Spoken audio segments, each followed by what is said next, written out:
Chapter 1. Prologue. This chapter is updated by novels.pl. On a planet far away from Earth, in a land surrounded by rubbles, a battle had just ended with the Otsutsuki clan. A man in black robes walked up to a young body who was stabbed with a sword. The man sighed as he collected the sword, raising his head to look at the destruction of the site surrounding the battle. "Sasuke!" screamed the man nearby in orange clothes. Naturally, the man in orange clothes was Naruto, whose clothes were in tatters from the aftermath of the battle. Was this the only way to end this battle? Naruto lifted his head in tears towards this longtime comrade of his. Sasuke looked at Naruto as he walked towards him. "We have finally dealt with the darkness that was plaguing the world since Kaguya was sent down to our world. Her clan made our entire world go through 4 different wars which could have been avoided. A war in which millions died. But you are now complaining to me about massacring a clan of only 50 or so people with similar ambitions? Think about all the time you had spent alone as a Jinchuriki.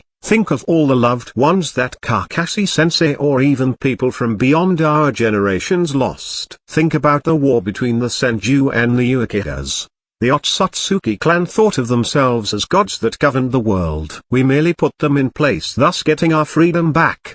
The only troubles you are to be concerned with from now on is a few ninjas showing up across the borders, that's all." As he said this, he extended a hand towards Naruto to help him up. Naruto stood up staring at the young man's cold body a few meters away from him, while Sasuke contacts the people on the plain to retrieve Naruto and himself. In the plain near the sea, a man was seen on the screen talking to a red-haired man. "Is the mission complete?"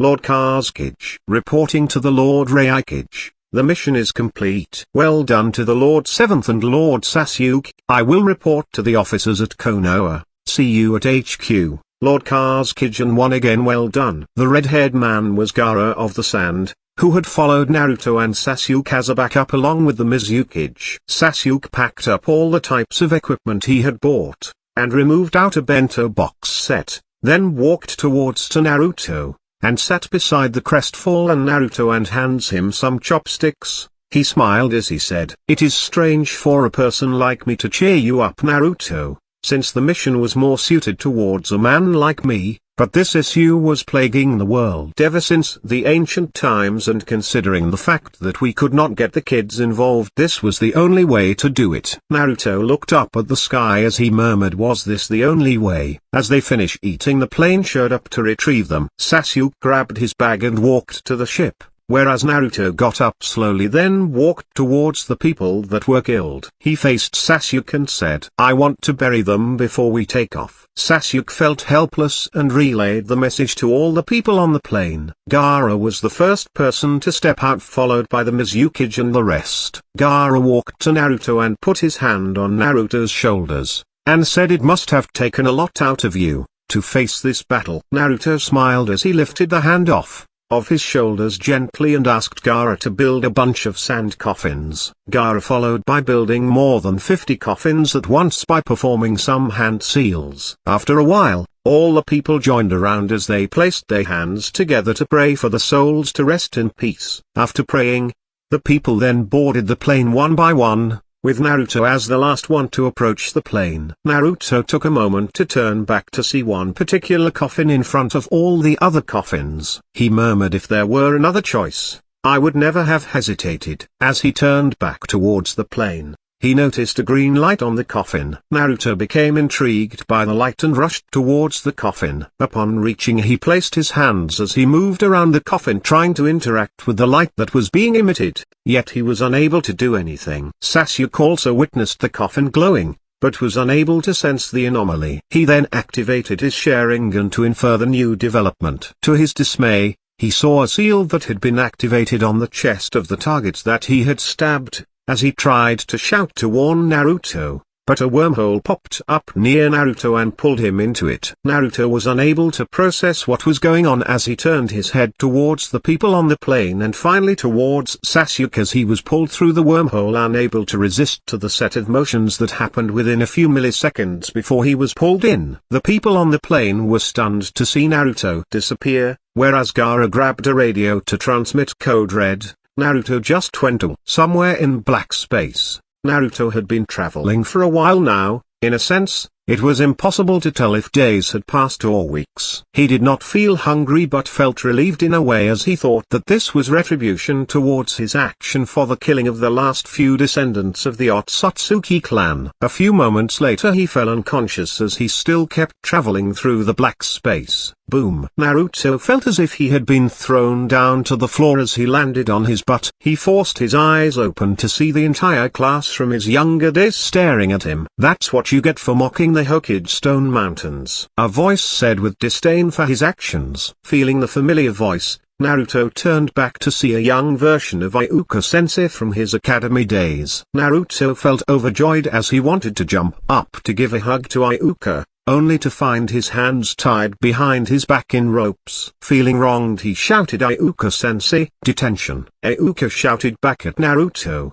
which was followed by peals of laughter from the children sitting at the benches. Was this a dream or a real world? Naruto thought. Naruto contacted Kurama through the seal to help him release the genjutsu, but nothing happened except that he got more pissed off at the fact that everyone was laughing at him, especially Kiba, who was laughing at the top of his lungs. Seeing Kiba, his eyes started moving to search for other figures one by one. Sasuke, Hinata, Sakura, Shikamaru, Chuji, Shino, Ino. Stupefied, he sat down staring blankly into space. Was this real or fake? A few moments later, a bell rang to signify the end of the homeroom session. Iuka grabbed Naruto in one hand as he faced the class. "The final exam is in 2 months. 1 month from now I will tell you the jutsus for the final exam. That's it for today." As the children ran out, Iuka took Naruto and walked towards the mountain faces. He grabbed the cleaner's equipment to climb the mountain along with a bucket of water and a bunch of sheets. Iuka then pulled the dazed Naruto closer and untied him. Naruto stared at Iuka as he pointed towards the faces which were covered in paint. Naruto then understood that this was a masterpiece of a graffiti created by his younger counterpart. Naruto sighed as he grabbed the sheets from Iuka's hands and started to clean up his work slowly. Iuka accompanied Naruto as he cleaned the faces one by one. Iuka, surprised by Naruto's sense of obedience, then suggests out of the blue, "It has been a while, Naruto.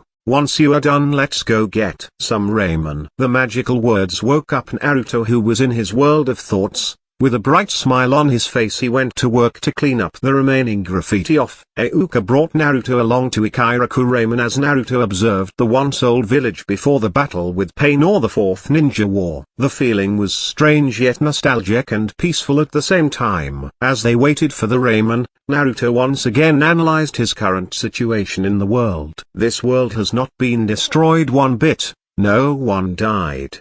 Best of all, even third Hokage, Jiraiya-sensei and Neji is alive if things are the way they are. Sasuke has yet to go rogue, and the war is yet to happen, not to mention my graduation to Genin, which means I can maybe save this world. It also means that Akatsuki is yet to be known, Orochimaru is the same old, Itachi is alive, and most probably Obito too. Even one change in my decision can change the entire outcome or future. The question now is how to go safely about it. If only Sasuke was. Wait a minute, Sasuke is the same goofball he was before, thinking he is a genius, and what not if I suppress or overpower him now and have him fight beside me as equals? Naruto smirked in a bizarre manner that almost scared Iuka off. First step, overpower Sasuke. Chapter 2, Hot-Blooded Youth, Rock Lee. This chapter is updated by novels.pl. Iuka looks at Naruto's weird grin and asks,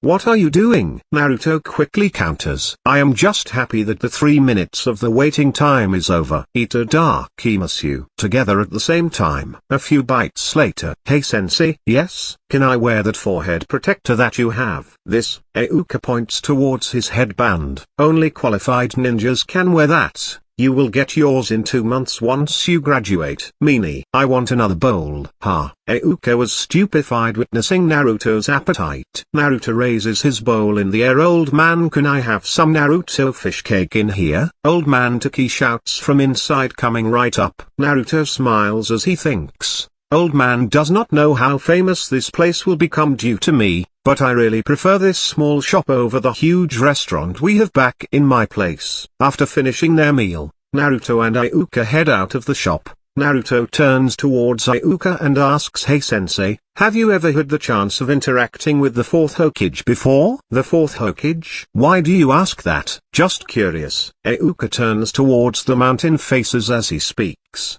"Well, I was pretty much a nobody back then, but the Hokage was already admired as the strongest man in the village of that time, though he died young protecting the village." "Sensei," Iuka looks towards Naruto, "will you believe that I will surpass all the previous Hokages?" "Your grades do not give me the same impression, Naruto." Hee. Naruto displays a poker face. "Don't keep painting over the faces, Naruto. If you really want to surpass them, you must work harder than ever before." "I will, sensei." Naruto takes off as he says this. Iuka also departs after Naruto. While heading back, Naruto walks into a park, and sits on a swing as he goes into concentration. A few minutes later he wakes up in sage mode as he scans around. As expected, there is one man following me since today evening. He makes sure to stay with 300 meters, probably one belonging to Danzo, considering that third Hokage believes in me. At this rate I will not be able to do any chakra-related training until Academy is over.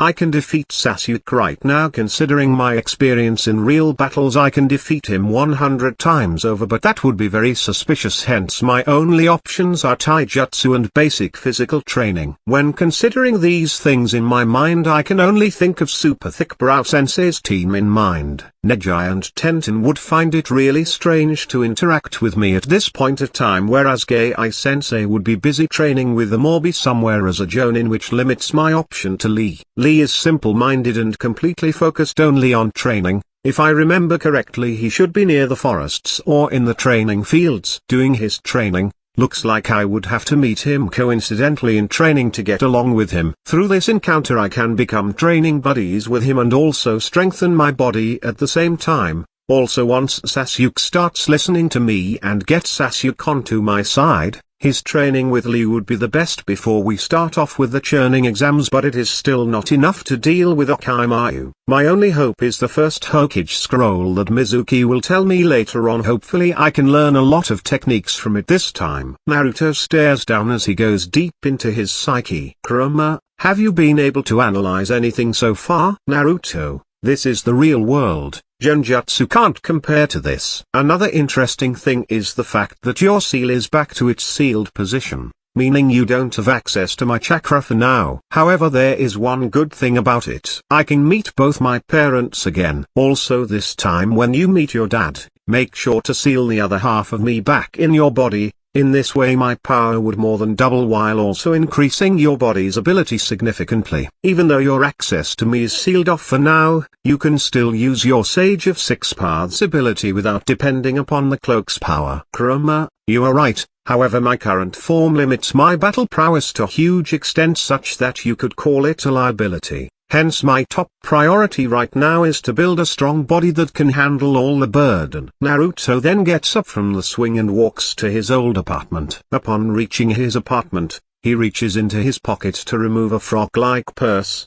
"Agama-chan, you are too thin. Looks like I spent all my money on instant ramen." Upon opening the door, Naruto walks into his messy apartment. "I haven't cleaned up." He walks to the center of the room and enters Sage mode. Looks like he went back. Alright. Kage Bunshin no Jutsu. Puff, puff, puff, puff. 4 Bunshins appear. Outside Naruto's house, strange noises were heard for the next 5 minutes until they die down. All cleaned up. The Bunshins high-fives each other as they disappeared, leaving the original, who changed into his pajamas and went off to bed. The next day, after Academy, Naruto goes train near the training fields and forests. 4 days later, 917, 918, 919, 920. Naruto comes across Lee working on his squats near a tree log. He pretends to go into sprinting as he says, "Another 10 rounds, another 10 rounds." 998, 999, 1000. As Lee finishes, he somersaults into the air, landing beside Naruto as he follows Naruto into a run. Fish took the bait. Naruto screamed in head as he continued sprinting. Lee talks to Naruto as he runs beside him. Best time to train is in one's youth. Couldn't agree more, Naruto smiled back. Then you wouldn't mind me joining you for a run? Be my guest, Naruto smiled back. How rude to not introduce myself. I am Konoha's blue beast, Rock Lee. Hee. I am Konoha's #1 Hokage candidate, Uzumaki Naruto. Hokage candidate, I see. You want to become a Hokage? Not just Hokage. Naruto faces Lee and answers in a hot-blooded fashion. I will surpass all cages in existence. What a dream. Your ambition is no less than mine. I respect you as true equal. My dream is to surpass all ninjas by only using taijutsu. I see. Then we must face of each other in spars using taijutsu. Naruto-kun, I am very glad to see a person who is very similar to my nature to share a passion for training as much as me. We must run towards the setting sun in company of each other.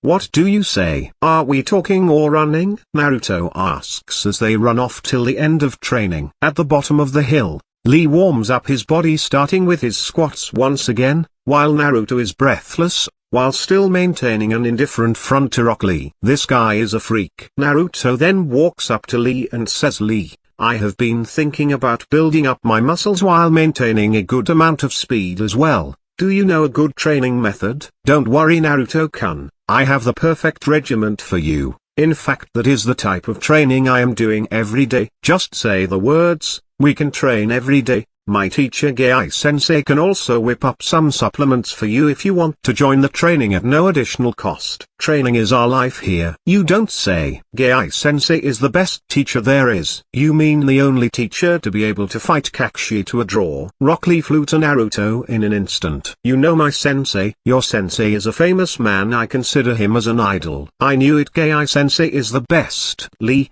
I have to go catch up with some work. How about we meet up tomorrow? Definitely, although I am doing a D-rank mission, I should be free by afternoon. I have academy, so I am free in the afternoon. Naruto-kun, you are in academy? Yes. Okay, tomorrow 3 p.m. we will go through full course training. Might I suggest that training weights will be super effective, though you must start off with lesser weights before you reach my level. Oh. And what weight do you suggest? 10 kilograms weights in each leg and 10 kilograms in each hand. Naruto-kun, your face just twisted now. Must be your imagination. He wants to kill me within 24 hours of befriending him. Definitely not your first choice for friendship. Bye. Later that evening. That will be 2,000 yen, sir. Please visit us once again. In a street nearby, the Parker boy is seen struggling to lift a bag on his back. I definitely won't be able to reach home in one piece today. The following day at the academy. Naruto, why are you running so slow? You haven't even completed the first round yet. Iuka shouts behind Naruto as the rest of the class is sprinting around the track. Naruto struggles to increase his speed only to fall down at the finish line after a round. Another 8 more rounds to go. After the academy, in a forest nearby, a heavily panting boy is seen climbing up the mountain as he meets the boy at the top of the hill. Naruto-kun? Chapter 3, Foundations built and ready to roll. This chapter is updated by novels.pl. Rock Lee rushes up to Naruto and removes all the weights on him. Naruto-kun, you have overworked yourself. Lee pitied Naruto. No pain no gain, ain't that right? Naruto stared at Lee while panting deeply. I will take a rest for 40 minutes after which we shall spar. Till then you do warm-ups. Alright Naruto-kun, I will do 1,000 push-ups to even the fatigue between both of us. Do as you see fit. Bushy brows. Hey Lee, how much weight do you have on your body right now? No weights on my arm. About 25 kilograms each leg is all. Naruto stared blankly as Lee began his push-ups. Few minutes later they began to spar one another. As expected, bushy brows is tough to handle even for spars despite the experience I have gained, Naruto thought to himself. Naruto-kun, you are too good. I am unable to pressurize you despite using all my strength. Don't sell yourself short, Lee. You haven't taken those weights of your legs yet. Naruto-kun, this is a secret, but I am telling you since we are friends. My sensei told me never to take these weights until I am facing a battle I cannot help to win. I knew there was a condition like that, but I still cannot help but want to fight you without those leg weights in the near future." Lee was silent as he kept dealing kicks after kicks, unable to break through Naruto's defense. "How about this, Lee?" Naruto faced Lee, grabbing his attention. "By the end of this month, once I train through the last week with the 25 kilograms weights, will you please fight me without those weights?" Lee kept silent as they sparred throughout the field. Unknowingly a manly voice interfered their spar. "Accept it, Lee." "Gai-sensei," Lee shouted as a cloud of white smoke appeared behind Naruto, revealing an adult and a more intense version of Lee. The new appearance was none other than Might Guy. Gai. "Go on, Lee. It is interesting challenges like this you should accept." Naruto turned towards Guy as he saw a youthful and a powerful Gai-sensei, unlike the one on wheelchair that he had last seen. "Number 1 Hokage candidate Uzumaki Naruto. Nice to meet you, Gai-sensei," Naruto said as he bowed towards Gai. Gai raised Naruto's head as he introduced himself. "The handsome green beast of Konoha, Gai. Nice to meet you, Naruto-kun," said Guy as he pointed towards his face, using his hand and revealing a sparkling smile that would do well for a toothpaste advertisement. "I hear you have been training with Lee for the past 2 days. He has been very happy to find a friend like you. Say, how about this? Why don't I give you a matching green training suit that both me and Lee use? They are extremely comfortable for training, you know." Ha ha ha. Naruto felt a headache coming his way, as he signaled to Guy, saying that he would do well with the one he was wearing. "Gai-sensei, I wanted to remove my weights only when battling against Neji-san." "Are you implying Naruto is less than Neji?" Guy raised his super heavy brows at Lee. "No," Lee countered immediately. "That means you have hereby accepted the conditions for battle set by Naruto-kun." Naruto-kun. Gai gestured for Naruto to come over. "Follow me to some herb shops. I have to prepare your diet so you can fight against Lee by the end of this month. But remember one thing clearly, no matter what, avoid all junk foods and stick to this diet like it is your life." "Yes, Gai-sensei." Naruto stood upright as he gave a military salute. The following days at the academy, Naruto quietly pulled his weight along through sheer willpower despite struggling to keep up with his classmates. He was able to do much better than before. Naruto continued wearing his weights through sleep, academy and training, not taking off until his new weights had to be added. The students in the academy felt something weird happened to Naruto, especially Iuka, Sasuke, Sakura and Hinata. Naruto never pestered Sakura, nor got into fights with Sasuke, nor did he create mischiefs like painting over the Hokage's faces. Hinata in particular could feel him struggling but silently praised his efforts. The new weights were 100 times more burdensome than the ones before, nearly threatening to break his bones. Luckily Gai had prepared supplements targeting both his bones and muscles beforehand with a proper prescription to follow through, to get all the way to the end of the ruthless training. And soon the day of the battle appeared and Naruto was finally ready to face Lee head-on. "Ready, Naruto-kun?" "Yeah?" Gai raised his hands as he shouted, "Let the match begin." Boom. It was a collision of kicks. "Not bad, Naruto-kun," Lee said with a smile. "You too." Naruto smiled back. Boom, boom, boom, boom, boom. A continuous collision of kicks and punches sounded across the atmosphere with the combatants nowhere to be seen, except for a pair of trained eyes like Gai as he began analyzing the duo's moves. Boom, boom, boom. Naruto does not look like your typical taijutsu user, but he seems to have a great sense for battle, whereas Lee makes up for the gap with the skill. But at the same time it seems as though Naruto-kun is still holding back a bit of his battle power, Gai thought as we saw the kicks and punches parry with equal power. Naruto's stamina is pretty high, which can be explained with the fact that he is a Jinchuriki, but the battle power is still unbelievable for someone who just finished training. "Stop!" Gai commanded. Naruto and Lee landed at the same time, both equally panting for breaths at the same time. Lee still looked like he wanted to battle. He looked towards Gai's face with a pleading look. With a tacit understanding, Gai instantly indicated a no. Gai knew Lee wanted to unleash the lotus, but this was not a serious battle and Naruto clearly had no chakra disability, which made him question Naruto's intentions. But he soon dismissed all thoughts, clearly classifying this as a bout between junior generations, since he could feel that Naruto never possessed any intentions to harm Lee in the first place. Naruto bowed towards Lee and Gai, After he wore back his weights and prepared to leave, he turned back towards Lee with a smile on his face. "You can defeat Neji, Lee. You already possess the ability to do so." "Thanks Naruto-kun." Lee almost cried as he raised his hand to wipe the tears away before it could appear. A certain distance away in a remote part of the forest, Naruto entered sage mode as he scanned the surroundings. No one nearby. Good. He then enters into six paths mode, and was able to activate full power. "Everything is finally solved and I have almost an entire week before the academy graduation exam begins and enough time to deal with Sasuke also. I probably should enjoy my last few days at the academy, as I would probably not get to go back again." Naruto shuts off his six paths mode as he goes back to his house. Next day at the academy, Naruto goes up to Shikamaru. Hey Shikamaru, how about us boys bunk class today? Last few days of academy right? Naruto shows a side eye as he lightly elbows Shikamaru. "Nah, I would rather sleep in class. How about laying down under the shade of a tree near a sunny place?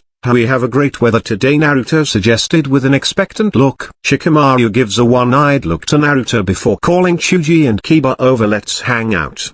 The three boys and one with a dog sneak out of class. Obviously Shino was ignored yet again. In a dumpling shop somewhere, trio enjoyed eating and marveling at the crowd in the streets. "Full-fledged ninja in a week, huh?" Kiba asked lazily. Num, creak. "Yeah, obviously Chuji here. The reason I wanted to be a ninja was I thought it would have less studies than school. But now it is definitely troublesome," Shikamaru replied as he stared at the ceiling. "It's not entirely a bad thing, you know, but it is a huge responsibility," Naruto replied as he chomped on some dumplings simultaneously. "Ha, says the guy who does the graffiti." Kiba laughs out loud. "That's not a bad idea, in fact I think it's a brilliant plan." Naruto grins as he speaks to the group. "Say what?" Chuji intercepts, having nothing to do. "I mean it guys. What's the best way to celebrate graduation?" The trio look at Naruto with wide eyes. "I'll take care of the cleanup. What do ya say?" "We are all going to do this together, whether we like it or not," Shikamaru lazily comments, cleaning out his ears. "Alright then, the graffiti is going to be done on the academy walls. Any objections?" The group looks at each other. "None. Then get ready gentlemen, this is the last mission we are going to do and it's gonna be in style." Chapter 4. Breaking Records. I am the elder brother. This chapter is updated by novels.pl. The group went on big with their graffiti plan, enjoying the activity altogether. They were still called in to clean it up as a part of detention. Naruto was extremely happy becoming a child once again, only to enjoy with his peers. Unlike before where he would literally divide himself to handle 1,000 tasks at the same time each day only to end up exhausted being the Hokage, whereas the other people like Kiba, Chuji and many others would be busy on their own, rarely meeting up outside. Naruto certainly welcomed this change of pace, but he still missed his family and all. The following 4 days of academy had different tests: theory exam, Shuriken and Kunai test, escaping techniques test and so on. But there was one thing different, and it was not some ordinary difference, it was legendary. Besides Sasukesing every test, Naruto demonstrated far superior abilities which were not completely visible from academy students' point of view. Euka was surprised, but the other supervising teachers were even more so. Naruto's written theory answers had completely surpassed the Chunin level thinking in the questions given,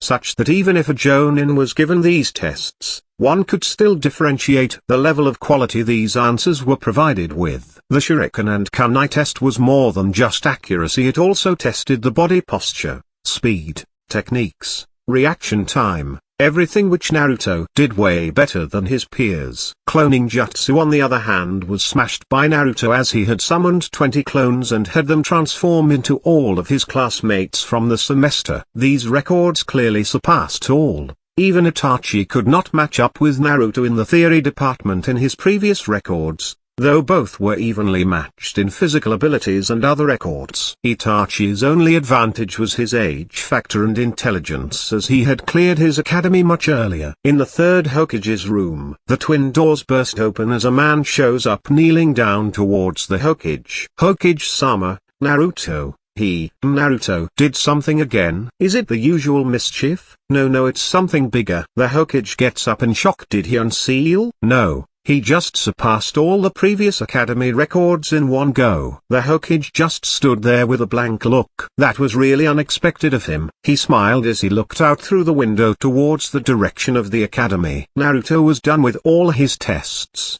after which he tried to speak to Iuka, but Iuka couldn't bring himself to talk with his most outstanding student of all. He had a much bigger problem to attend to. The team placement of Team is7 was screwed.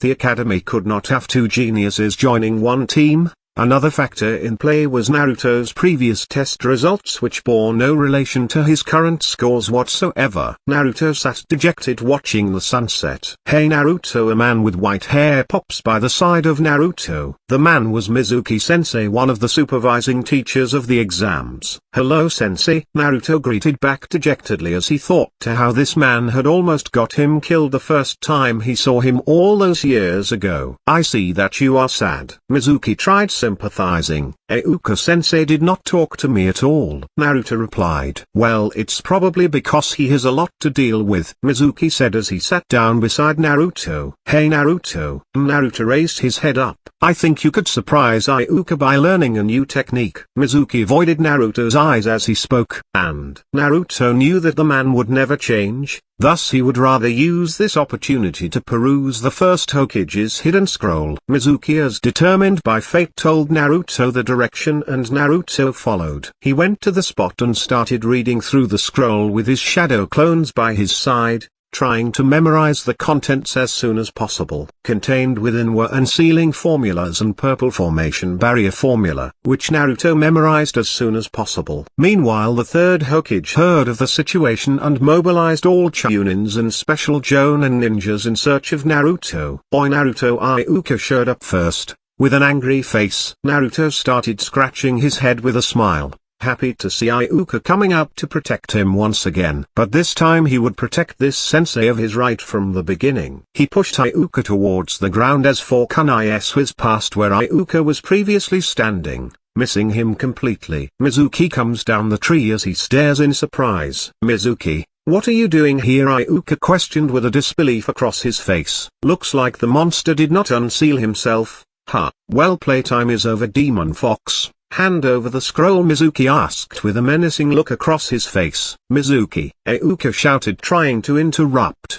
but he realized it was too late as the word Demon Fox had already been spurted out. "It's alright sensei, I already figured out why people started avoiding me a long time ago," Naruto said as he made his way forward. "Ha ha, good boy. Now give me the scroll," Mizuki asked shamelessly as he revealed a fitting evil grin. Naruto smiled in return as he stood in front of Mizuki, and Mizuki was sent flying off with an uppercut directly lying on the ground motionlessly. "Iuka-sensei, I am sorry that Mizuki fooled me into believing in his words," Naruto said as he stared dejectedly and then raised the scroll in his hand towards Iuka. "I only had time to learn the shadow clone jutsu." Naruto smiled as he said to Iuka, "Naruto, close your eyes for a moment." Iuka said, "You can open your eyes now, Naruto." Naruto opened his eyes as he felt something familiar on his head, but he could not help but feel the weight bearing on his forehead. "Congratulations, Naruto. You are one splendid ninja."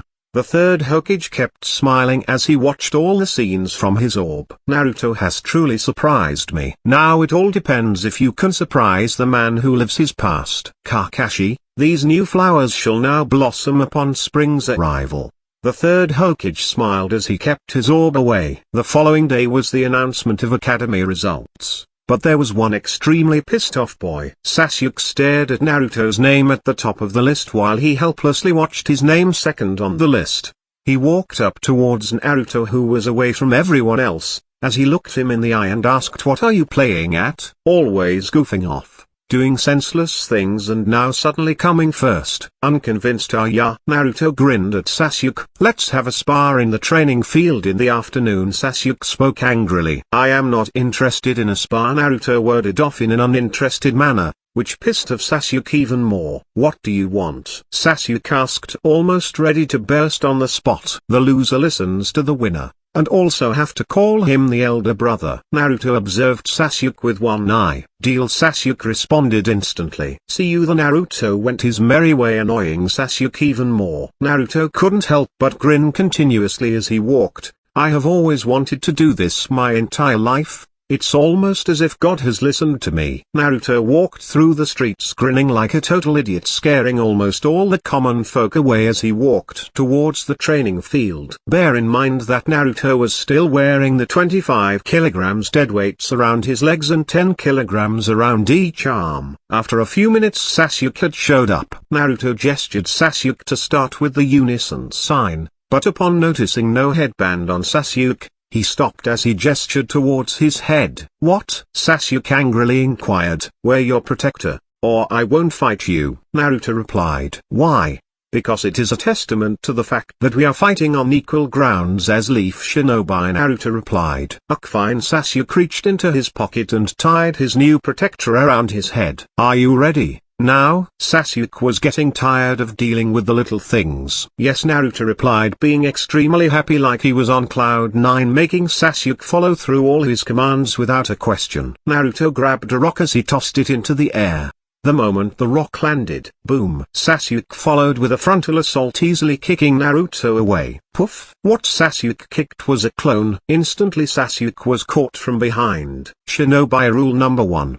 Don't let your opponents get behind you. Sasuke was extremely pissed, but something caught his eyes. Is that the tiger seal? Is it a fire technique? How does he know? Konoha secret taijutsu technique. Naruto held his hand seal as he launched it towards Sasuke's rear. 1,000 years of death. Naruto screamed as he launched Sasuke forth. This bastard. Sasuke screamed as he angrily turned in midair, performing the seals for his jutsu, fire style. Grand Fireball Jutsu. Sasuke blew a huge fireball towards Naruto. At that moment Naruto snickered. He jumped into the air, instantaneously arriving behind Sasuke. I just told you. Don't let your opponents behind you, Naruto said to Sasuke with a straight face. Shit, is this shadow dance? Sasuke asked. Nope. Just a simple drop kick. Naruto laughed as he sent Sasuke down with a kick with such a strong force that Sasuke got embedded to the ground. No. I refuse to accept this, Sasuke screamed as Naruto pinned him down. Weakness is a choice, Sasuke. There are some things that can only be found through authority, Naruto said in a dejected manner. What do you mean? Sasuke asked. You knew your parents, and you know their killer. Whereas I do not know my parents and neither their killer, Naruto said. What does that have to do with me? Sasuke asked impatiently.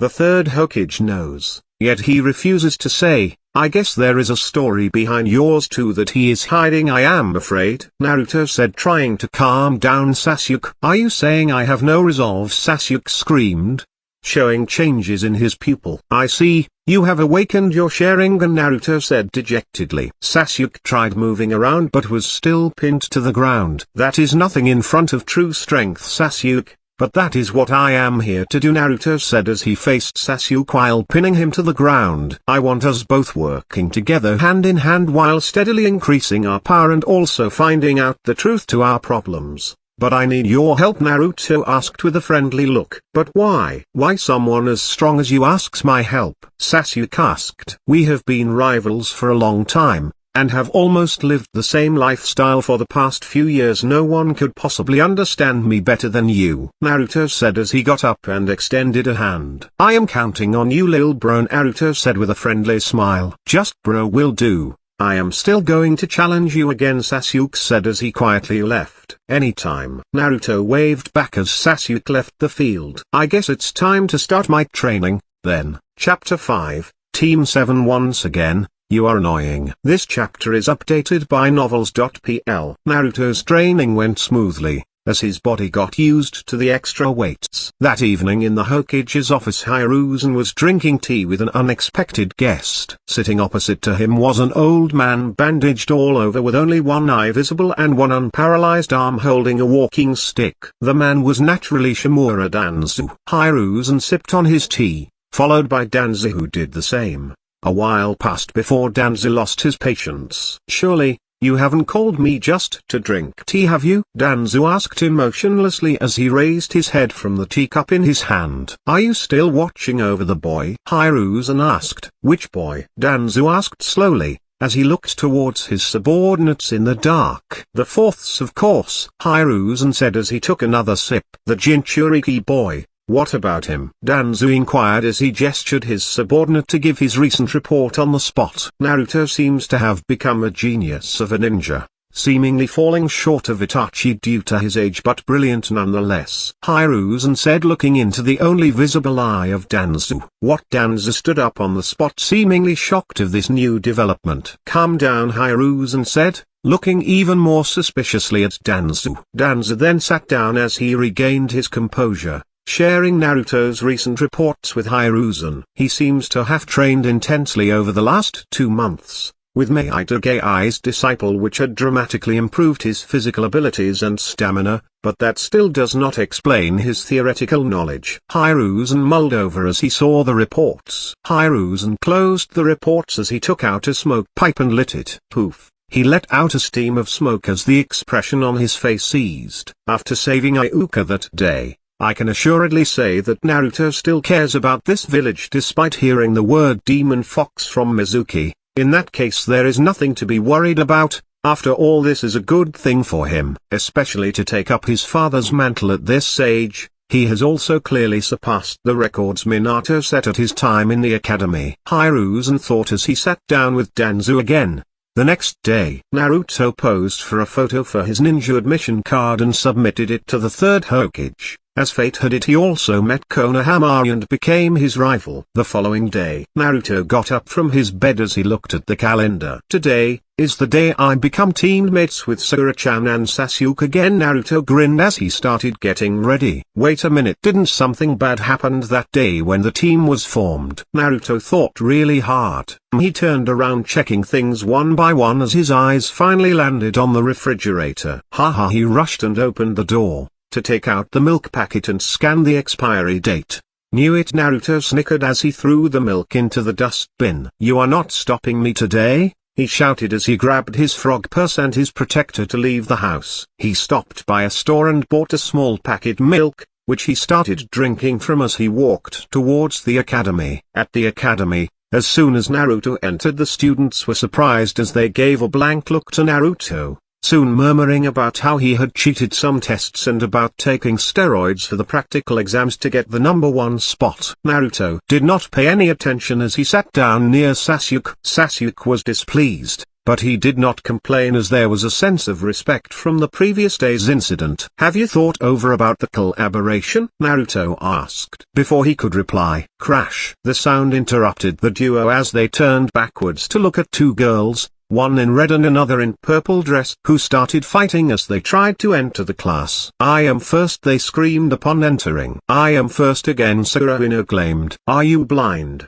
My toe was at least 1/10 of an inch ahead of yours, Sakura retorted. Naruto sees Hinata near the fighting duo. Unable to respond, he turned back, contemplating what to do. Sakura's eyes caught the figure of Sasuke as she rushed over. Naruto, wanting to greet her, was almost pushed off by Sakura's impulsiveness. But to Sakura's dismay, Naruto's figure was almost glued to the spot. Naturally, she did not know about the dead weights Naruto was carrying. She screamed, Naruto, move over, I want to sit with Sasuke. Since I came early, Sakura declared boldly as if asking for her birthright. Naruto, being from the world he was, felt that she was almost right as she was already married to him, but her immature comment brought him back to reality as he saw the other girls' faces. Naturally, the other girls, due to their pride, could not let such a comment go unnoticed and started reasoning that they came earlier, so by the rule of first come and first serve they had even more right to the seat next to Sasuke than Sakura. Naruto, being matured, was not pissed off,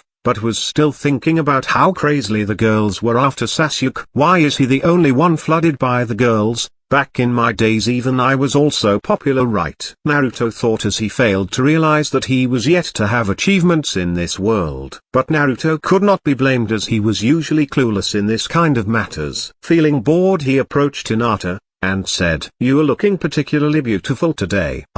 Before Hinata could respond, her face became as red as a tomato and fainted. Plop.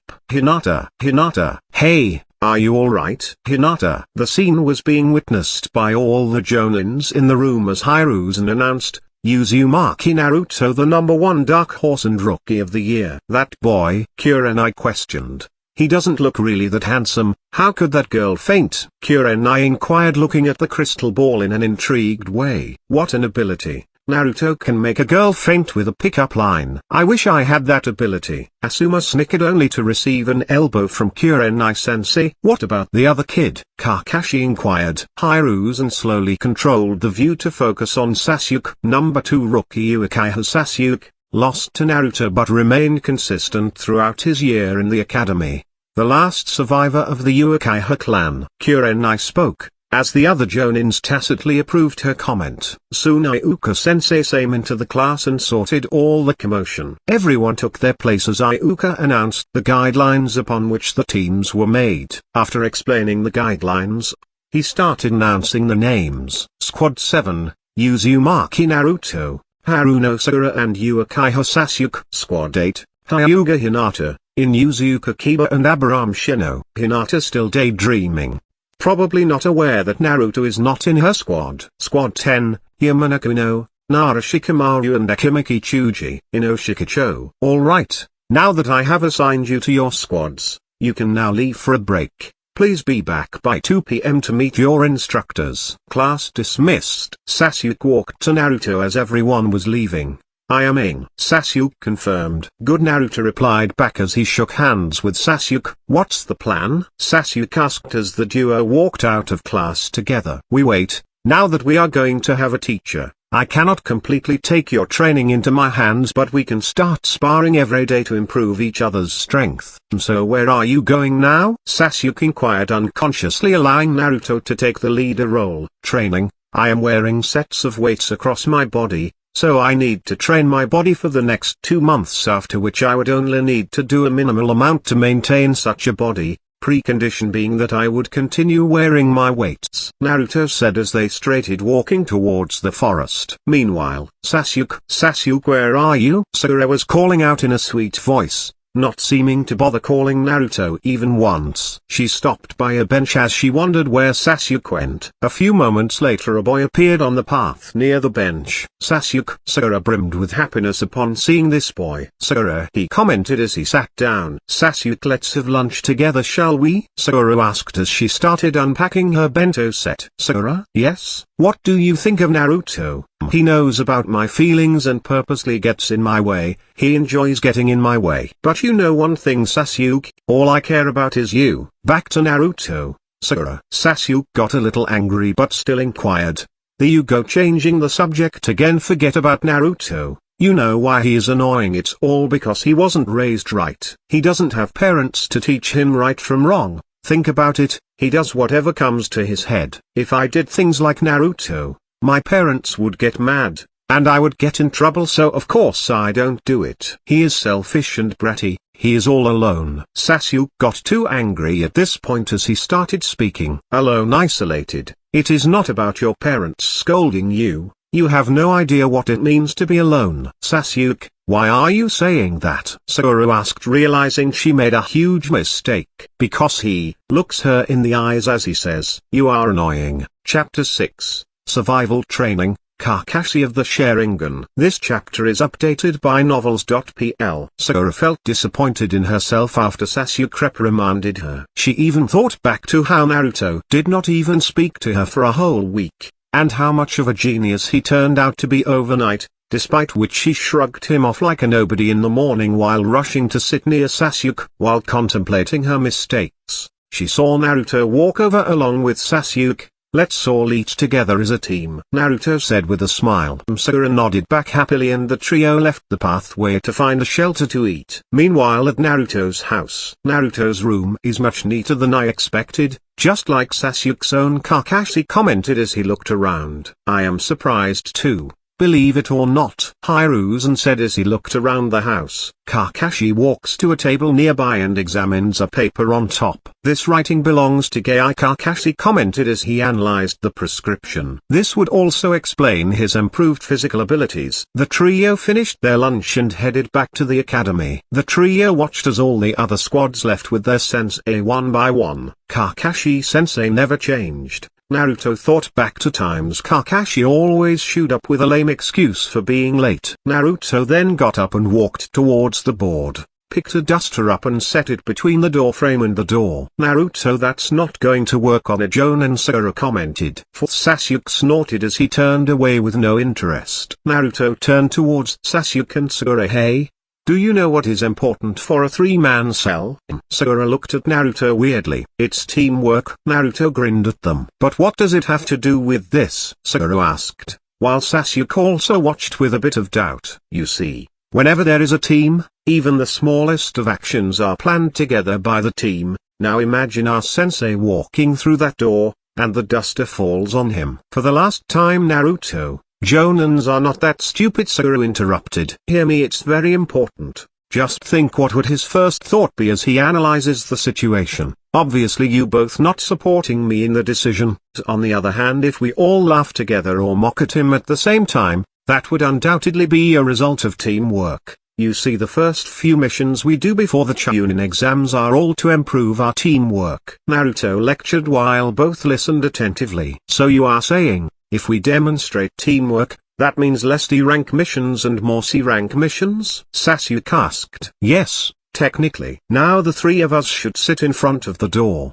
and remember this very clearly. Start laughing the moment the duster hits the floor. If it hits his head, that is. If it misses, we should all scorn at the failure at the same time. Understood? Sasuke and Sakura nodded at the same time. Almost an hour later, the door opens, revealing a white-haired face with a half-mask and headband in diagonal position covering an eye. The duster falls squarely onto the head of the man and then lands on the floor. Ha ha ha ha. He fell for it. The trio laughed at the same time. Kakashi took a second to analyze the scene and then bends down to pick the duster. Did they do this together? Sorry I am late, guys. I came across a black cat and had to take a diversion, you see. Kakashi smiled as he explained. He then asks the trio to follow him to a top of a building as they sit down and discuss. Why don't we all start by introducing yourselves, your dreams, likes, dislikes and whatnot. Let me introduce myself. I am Hatake Kakashi. My dislikes, I have a lot, and for likes I don't have much. I don't have any ambitions, that's all. He did not tell us anything apart from his name. Sakura commented to both Naruto and Sasuke. Let's start with you on the right, Kakashi said as he pointed out to Naruto. Hi, my name is Uzumaki Naruto. I like to eat ramen at Ikiraku's. I hate the 3 minutes waiting time before eating. My future dream is to be the greatest Hokage. Hi, I am Haruno Sakura. My favorite thing is, my dream is, Kai-un. What is your least favorite? Sakura instantly replied Naruto. And you, Kakashi? Sakura and Naruto looked towards Sasuke. My name is Uchiha Sasuke. I am the last survivor in my clan. I hate sweet things, and I don't particularly like anything. I wouldn't necessarily say that I have a dream, but I do have an ambitions. That is one day to resurrect my clan and kill a certain man. Kakashi looks at Sasuke for a moment before he gets up and speaks. Now that the introductions are over, you are all to meet up by 5 AM at the training fields, and remember to skip your breakfast. We are going to have a survival training. Team 7 dismissed. Kakashi jumps off to a nearby building as he heads to another place. Naruto then towards Sasuke and Sakura. Sakura, I want you to prepare a lot of ropes, kunais, shurikens and spikes, as you will be setting up traps for tomorrow's battle, since we would have a lot of time considering how late Sensei can appear. As for you, Sasuke, I want you to team up with me for a frontal assault while Sakura covers from the back with weapons. Should be a walk in the park if this plays out perfectly.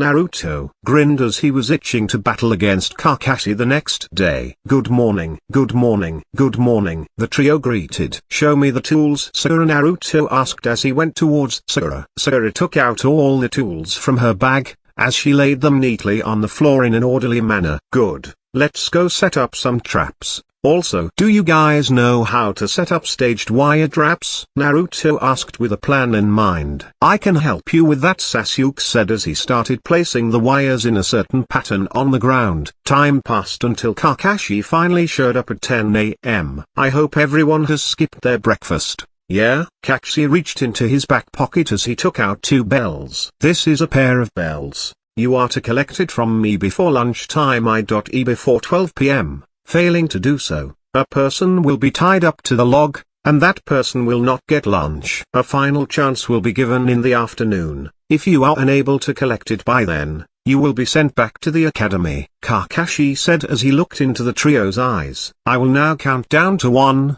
by then you should be hidden in good places. Okay. The trio nodded as Kakashi started counting. 3, 2, 1, start. The trio disappeared from the spot as they occupied different bushes to conceal themselves. Looks like they have hidden themselves well, Kakashi spoke to himself as he kept searching around for them. In a particular treetop, Naruto raised his right hand up, with Sakura being alert to respond to Naruto's trigger. Now Naruto says as he jumps off the tree. Simultaneously Sakura unleashes her attack mechanism, which launched about 5 kunais that flew towards Kakashi's body, which then hits its mark. Kakashi becomes covered in a puff of smoke, only to reveal a tree log with the stabbed kunais. Substitution. Naruto and Sasuke reacted. Naruto along with Sasuke crushed head first to face Kakashi in a direct battle as soon as he reappeared after the substitution. Boom, boom, boom. Kakashi fought both Naruto and Sasuke at the same, with punches and kicks flying in from all directions. Naruto and Sasuke haven't teamed up properly as they had only recognized each other as equals 2 days before. So their teamwork was just about basic ones as they made their move one after another whenever they saw an opening. Boom.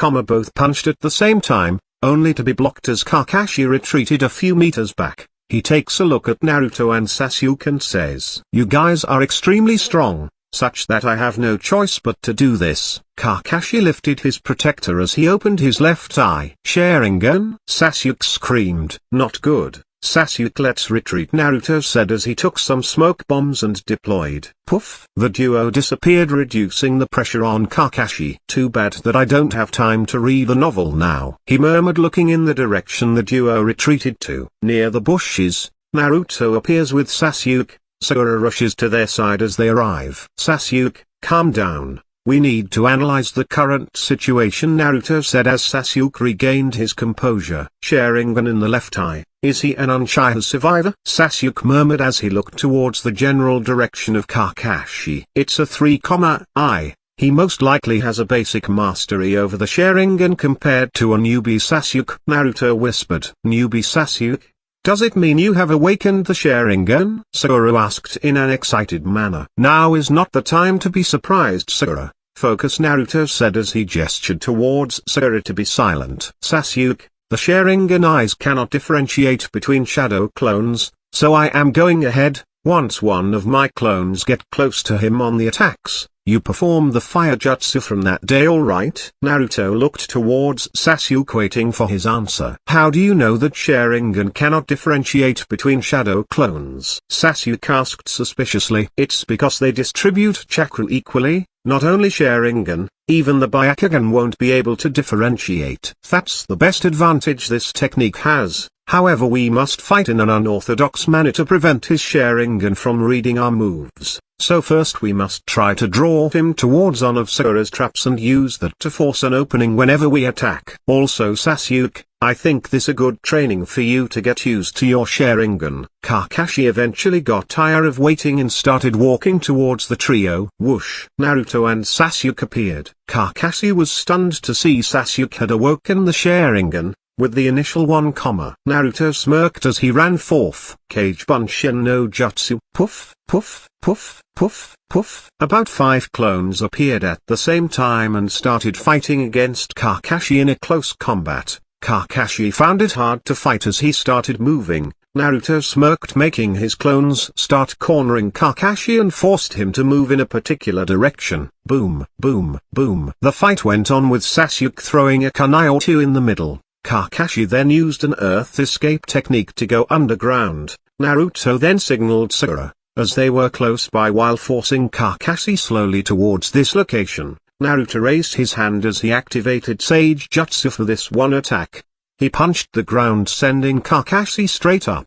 His clones followed through on the action and went to fight Kakashi. Sasuke then performed the hand seals. Serpent Rand Monkey Boar Horse Tiger, Fire Style, Grand Fireball Jutsu, Oof.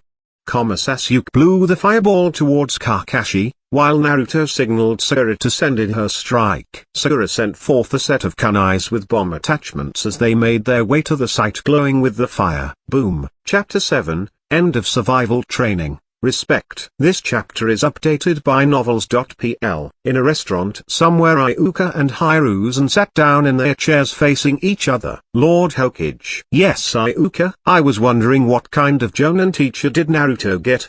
The third Hokage smiled as he handed over a book. His name is Hatake Kakashi, the fourth said, noticing a change in Iuka's expression. What happened? No. It's just that I heard some disturbing rumors, Iuka said as he opened the book. He swiped through the pages before he finally came across Kakashi's page. He started reading through the information with his expression turning grimmer every 5 seconds. This is... Iuka's hands shivered as he stood up and shouted, Hokage-sama, not a single genin has passed his test. Iuka complained, looking at Hokage as if he had committed a mistake by assigning Naruto to Kakashi. Iuka, I understand your concerns. Even I don't know if it is right for those kids to become genins immediately, but I also believe in Kakashi's judgment. All the genins he sent back did not truly understand what Kakashi wanted. But Iuka was interrupted by the Hokage. Iuka, no matter what the result is, don't hold anything against Kakashi. After the explosion, something flew up into the air. It was a burnt tree log. Damn it, substitution, Naruto cursed. It is getting really hard to fight them. Are they really part of the 9 rookies? More like well-seasoned team that have faced real ninjas. See, I can't believe they forced me to use my Sharingan. I can stop the practice match now. But that would be no different from straight out declaring them as winners. They are certainly lacking something. Sakura, Kakashi murmured as he appeared right behind her. He unleashed a genjutsu onto her. Sakura felt dazed for a moment before coming back to her senses again. She searched for Kakashi's figure at the spot where the blast happened, but there was no one there. Sakura, a boy riddled with kunai, appeared below a tree further away. Sasuke, ah! Sakura screamed and fainted upon seeing Sasuke with injuries all over his body. Meanwhile, Naruto and Sasuke searched for Kakashi frantically. They froze at the same time as they realized Sakura is back over the Naruto commented weakly. Let's go. Sasuke took the lead. The duo stopped upon encountering Kakashi in the way. Sasuke noticed Sakura sighting in a daze at the bottom of a tree, and went over to release her from the genjutsu. Sasuke. Sakura glanced around for a moment. You are all right, she shouted merrily as she jumped into his arms. Not now, Sakura. We have to grab the bells. Sakura nodded as they prepared to face Kakashi. Tajuyu Ukage Bunshin no Jutsu. Puff, puff, puff, puff. 5 clones appeared as they positioned themselves in a formation around Kakashi. Is this formation just a coincidence? Kakashi murmured as he saw the clones running towards him. Boom, punches were blocked. Boom, kicks were diverted. Clang, kunais were blocked. Boom, Kakashi retreated one again, sweating profusely. This is no mere coincidence. That is one of the ambush formations the ANBU is currently working on, but his own is more complete. How is this possible? Naruto, where did you learn this attack formation from? Kakashi asked curiously as he looked into Naruto's eyes. I came up with it, Naruto said with a straight face as he charged once again, repeatedly trying to draw Kakashi to a particular location. Naturally, Kakashi was aware, and would not be fooled a second time. So he scanned around and saw a wire trap. He turned around and asked Naruto with a smile, are you taking me to the wire trap? Shit, Naruto blurted out, while Kakashi jumped into midair avoiding the wire trap. A while back Naruto set up a signal word while he was working on the trap with the duo. That's the signal. Sasuke and Sakura jumped from the bushes towards Kakashi. Kakashi snorted with a mocking gaze as he turned midair to face them. Tick. A sound was heard. Kakashi realized at this point that he had messed up. It was a multiple stage trap with the actual wire being hidden out of sight. such that even Kakashi failed to notice with his Sharingan activated. Whoosh! A rope was deployed as it pulled Kakashi up by his feet while Sasuke and Sakura cleanly swiped Kakashi off his bells as he went up. The trio assembled with Sasuke and Naruto holding the bell while Sakura had a finger on the rope holding them. Drang!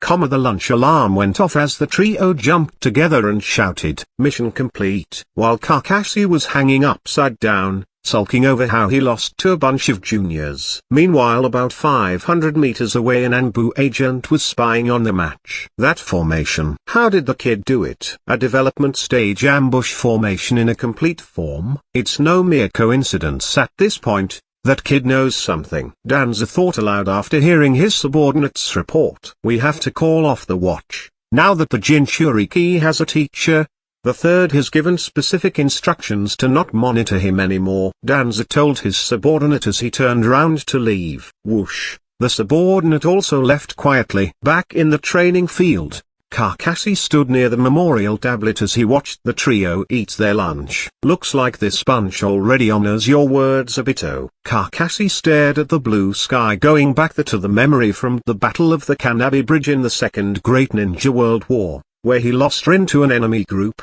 and did not spare a thought to save her, while Obito went against Kakashi, who was the temporary leader of the team. I believe the White Fang was a hero. Those who break the rules are scums, but those who abandon their comrades are worse than scum. Kakashi closed his eyes as he relived the memory again. The trio, notice Kakashi's actions. Naruto knew the reason, as the stone was a precious monument. The stone had the names of heroes who were killed. In action. He also thought back to how pained Obito felt as he started the war, how he had changed for the greater good in the final moments, but still died fighting. Naruto stands up and walks over. Sasuke and Sakura follow behind him. Upon arriving near the stone monument, Naruto bowed with respect to the stone, causing Kakashi to be surprised, followed by a sense of respect towards Naruto's action. While the duo stared at the stone, Kakashi turned towards Sasuke and Sakura and said, "The stone contains the name of many of my close friends who were KIA." At that moment Sasuke and Sakura understood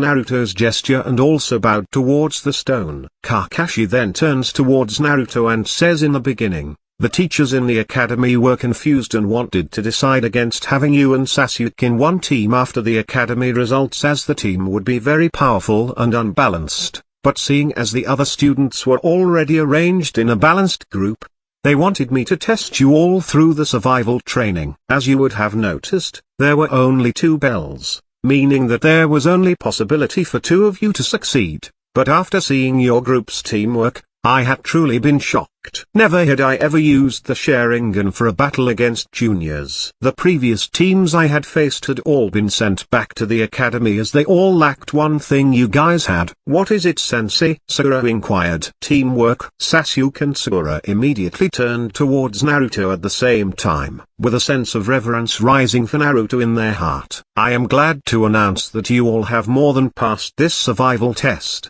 You have completely defeated me to my fullest extent before lunchtime. In fact, you guys are already powerful enough to apply for Chunin exam as a team. With this I conclude that the survival test is over and Team 7 can officially start doing missions from tomorrow onwards." "Yeah?" Sakura shouted while Sasuke and Naruto smiled by the side. Ending things on a happy note. Chapter 8. Doubts of being a ninja. This chapter is updated by novels.pl. After Kakashi and Sakura left, Sasuke approached Naruto and said, "I want to fight you," with resolve burning in his eyes. "I have to go and train." Naruto brushed the question off. Sasuke's face twisted with anger. He came even closer to Naruto and said in a bold voice, "Without your weights," insistent on making Naruto agree. "Are you sure you can handle that? Don't let yourself carried away, just because we won the survival training earlier," Naruto said as he pulled his sleeves up to remove the weights around his arms. "This is different from that," Sasuke said as he waited patiently for Naruto to remove all the weights. "How much do they weigh when added up?" he asked curiously. 10 per arm and 25 per leg, grand total 70 kilograms, Naruto calmly answered, as he finished removing. "No." Naruto instantly appeared behind Sasuke, as though he had teleported. "Are you going to refuse to battle me now?" Naruto looked at Sasuke in the eyes. "I will give you 3 moves advantage, Sasuke." Naruto closed his eyes as he concentrated. "What are you doing?" Naruto remained silent as an orange color shade appeared over his eyelids, and disappeared the next moment as if it did not exist in the first place. "What was that?" Sasuke asked. "Just made sure that no one was watching us." "How?" By sensing. Getting irritated, Sasuke starts attacking Naruto. He threw a punch at full force that landed squarely on Naruto's chest. Naruto stuck out a finger, indicating that he was counting. Feeling more humiliated, he gave a kick and also followed it with a reverse roundhouse kick. All 3 moves have been executed. "Now it's my turn." Sasuke activated his Sharingan by the time Naruto finished talking, but before he could taunt with a handed gesture, smash! Sasuke was imprinted into the ground with nowhere to move. Sasuke had no idea on what just happened. He was able to see Naruto coming in to punch him, but he could not do anything about it. "How did you do it?" Sasuke asked, not willing to accept his defeat. "Through training, of course." Sasuke got angry, indicating that he meant something else. "Oh, you see, Sasuke, even if your eyes are fast, it doesn't mean your body can respond to accordingly.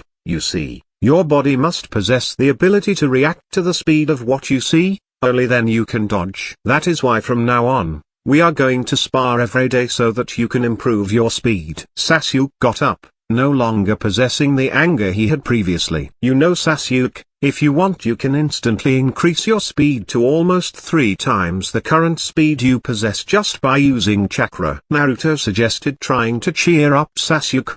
"Go on." "I am listening," Sasuke replied. "This training comes under the basics of chakra control." "Now watch me," Naruto said as he walked to a nearby tree. "First step, knead your chakra. Second step, concentrate your chakra to the base of your feet. Third step, maintain the level of chakra, without releasing it out." Tck, Naruto's leg stuck to the tree, and he started climbing, all the way to the top. "Your turn," Naruto said as he dropped to the ground and went to wear all his weight again. Sasuke walked to the tree and tried imitating what Naruto did. "It would be better to do a running start, and be careful as you might land on your head if you fail. Best thing to do is use your kunai to make a mark at the place you fail and try to make more marks above it to keep track of your improvements," Naruto advised, and started to warm up with some light exercises. "Okay," Sasuke thought as he ran up to the tree. Bang! Sasuke fell down right on his head after 2 steps. "Ha ha ha ha." Naruto literally rolled over the floor as he laughed. "Ugh." Sasuke stood up, not wanting to give up. The duo trained till the end of the day, at which point Sasuke could only climb halfway. The next day, deep in the forest, Naruto at point A, Sasuke at point B, Sakura at point C. The trio reported into the radio, on their neck. 5 meters ahead, "I am going," Naruto reported as he pounced skillfully onto the cat and captured it. No mistake, red ribbon on the right ear, missing cat Tora, target has been successfully retrieved. Sasuke reported into the radio. Later in the mission office, Naruto and the team arrive, as a plump woman with the hairdo of a geisha runs over to get her cat. "Oh my cute Tora, I was so worried to death." The woman was naturally Lady Shijimi, wife of the Fire Country's daimyo. Seeing the lady hug her cat to death, Naruto commented, "If I were this cat, I would probably do the same." As he pitied the cat's life, Sasuke and Sakura silently agreed. On the table, the Hokage took a D-rank scroll as he read, "This duty is about babysitting a boy." "Hey old man, how about we get a real mission here?" Naruto said as he received a smack from Kakashi. There, Hokage thought,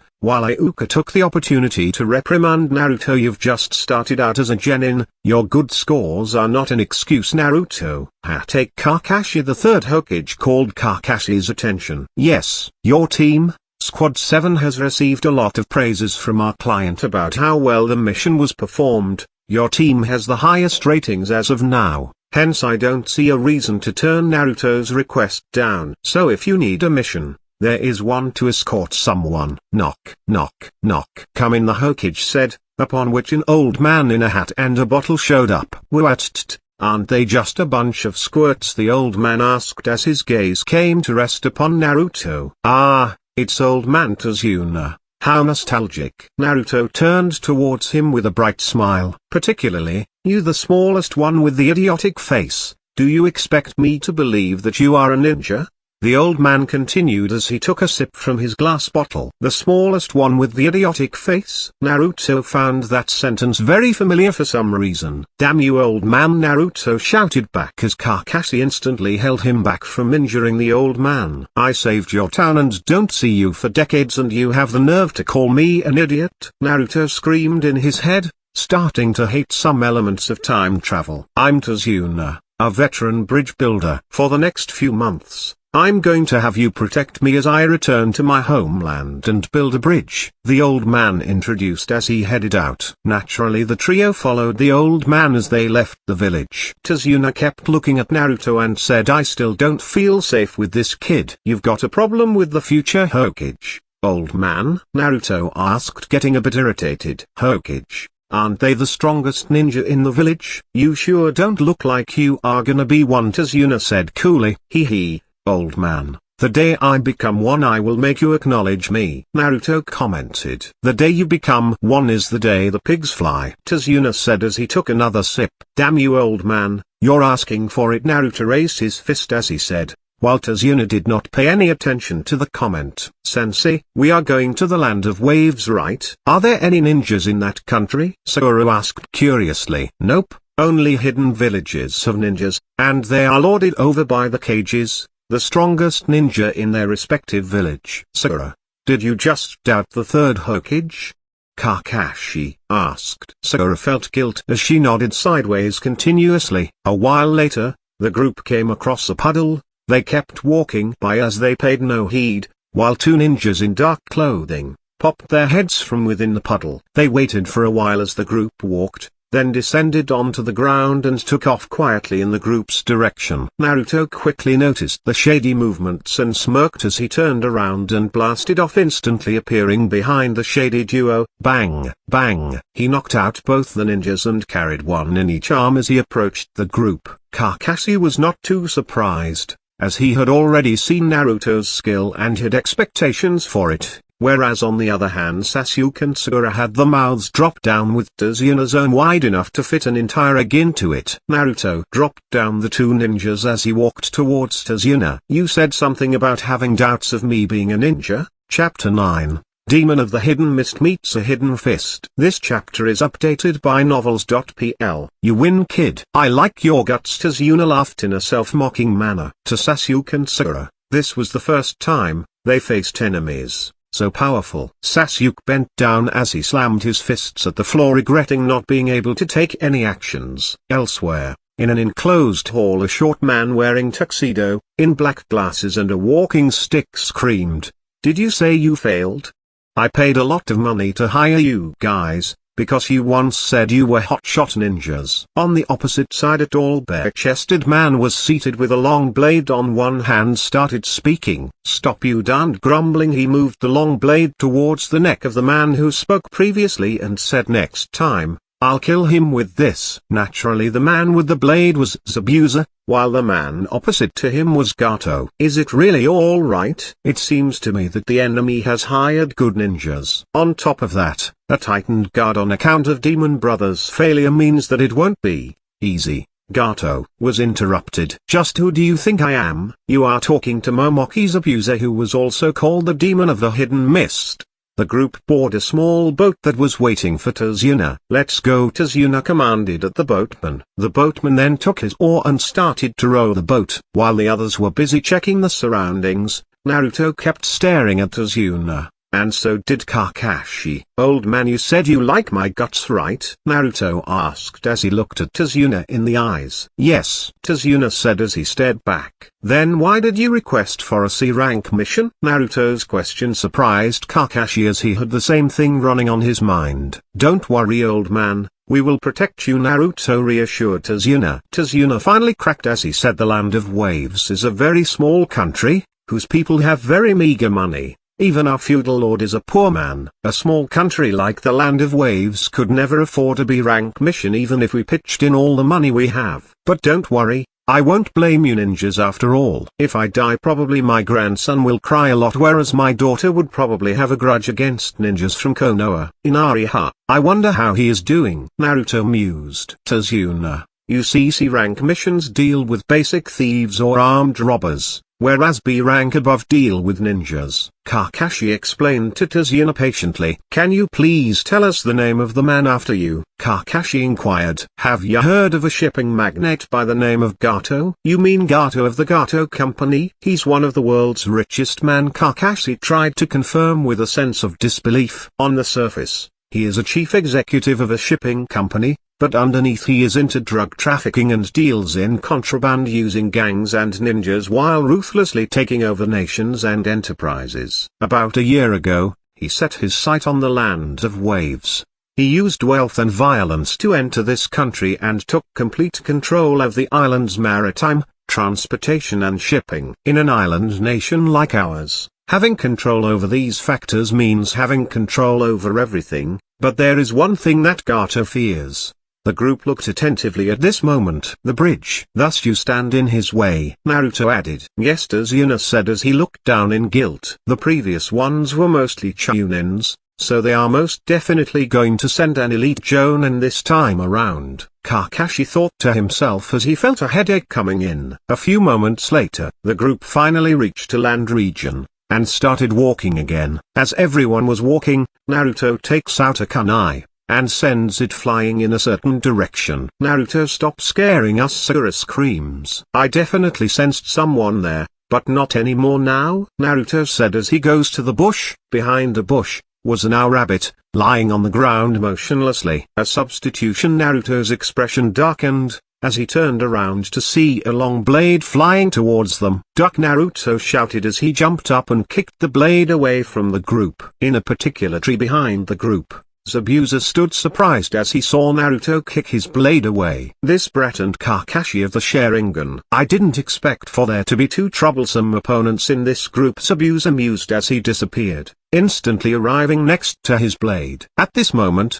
Sasuke stepped up, as he paid great attention to the man who had just made an appearance. Hey, it cannot be Momoki's Zabuza, the rogue ninja from the hidden mist, now can it? Kakashi greeted him with a smile, as he indicated Sasuke to stay where he was. Kakashi of the Sharingan and, oh, how rude of me, they are my students. Kakashi pointed to Naruto and Sio. That yellow-haired kid is his student? He seems to be very powerful, Zabuza mused as he turned around with the blade in his hand, while Kakashi lifted his head protector, revealing his Sharingan. Oh, it is quite an honor to see the legendary Sharingan up close. To think that one not of Uchiha blood like you has it, yet to have been able to gain the title, the man who copied over 1,000 jutsus. Copy ninja, Kakashi's abuser praised Kakashi's achievements. Sakura appeared to be totally impressed, while Sasuke wondered how Kakashi got the Sharingan in the first place. Let's end the talk. I need to kill that old man immediately. Zabuza's voice changed to an unpleasant tone. But it looks like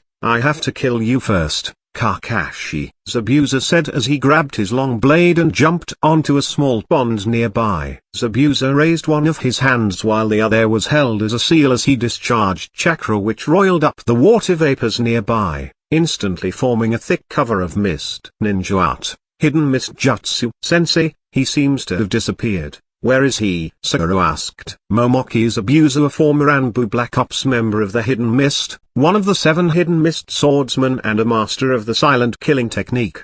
His technique is such that by the time you realize it, it is possible that you may find yourself in afterlife. All of you, don't worry as he will come for me first.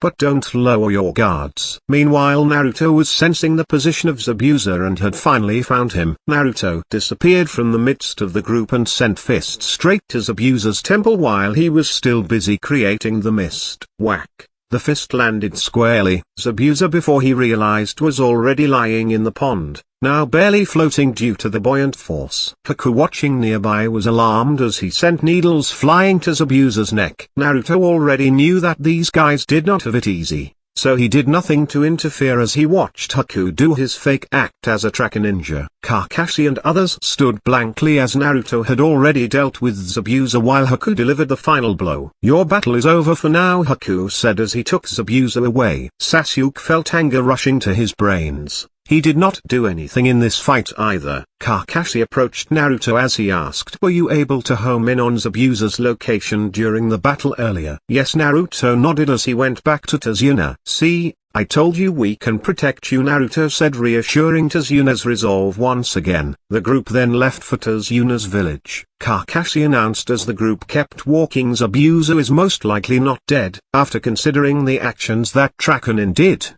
I can also say that she is an accomplice of Zabuza." Naruto remained indifferent as he kept walking. Sasuke then ran up to Naruto. "This time, leave all the battles to me," he said. "You need to finish your training first," Naruto said as he continued walking. Later that evening the group had finally reached Tazuna's house. A woman welcomed the group into the house. "This here is my daughter, Sanami," Tazuna introduced her to the group.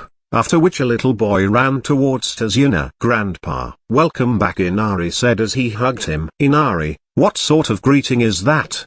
"These are the ninjas that escorted your grandfather back," Inari's mum reprimanded. Inari then turned towards the trio. After observing their faces, he turned towards his mum. "Mom, these guys are going to die. There's no way they can oppose Gato and win." Naruto smiled as he already knew Inari's past. "Sasuke, I am going to train. You coming?" he asked. Sasuke nodded as they both went outside. Chapter 10, Training and Encouragement. This chapter is updated by novels.pl. Deep in the forest, Haruo Sasuke screamed as he ran up the tree. CRKKK, the part of the tree bark on which Sasuke stepped on, broke, and Sasuke fell towards the ground once again. Meanwhile Naruto was doing his hits of exercise just a few meters away. Sasuke watched Naruto as he trained, not wanting to be outdone. He interrupted Naruto. "Can you give me some tips?" Sasuke said as he pointed to the marks he made all over the tree bark. Sasuke, best thing to do is to take a deep breath and clear your mind before attempting every run. You are probably thinking of something while doing this training, thus interfering with your concentration," Naruto said, after which he returned to his training. Whoosh! Sasuke inhaled as he looked to the top of the tree, focused his chakra. Wham! Sasuke ran off like a jet stream, keeping his mind blank until he reached the absolute top. On top of the tree, he witnessed the full moon. The full moon, as he saw, suddenly merged with the memory of his brother on top of a pole on a moonlit night when the tragedy took place. Sasuke jumped to the treetop, landing softly on the ground with his legs. "Keep running up to the top till your chakra drains out," Naruto commanded. While Sasuke ran again, the next morning somewhere near the edge of a pond, two figures, one sleeping while the other one was looking over the sleeping figure. Haku decided to cut the tape off of Zabuza's body, when a hand suddenly stopped him. "It's all right, I'll do it myself." Zabuza got up as Haku commented, "What? You are still alive?" "Both you and that kid are really rough," Zabuza said as he removed the needles from the neck which was fired by Haku. "You too, Zabuza. Don't pull them out carelessly, you might actually end up dead," Haku commented as Zabuza threw the needles away. "That kid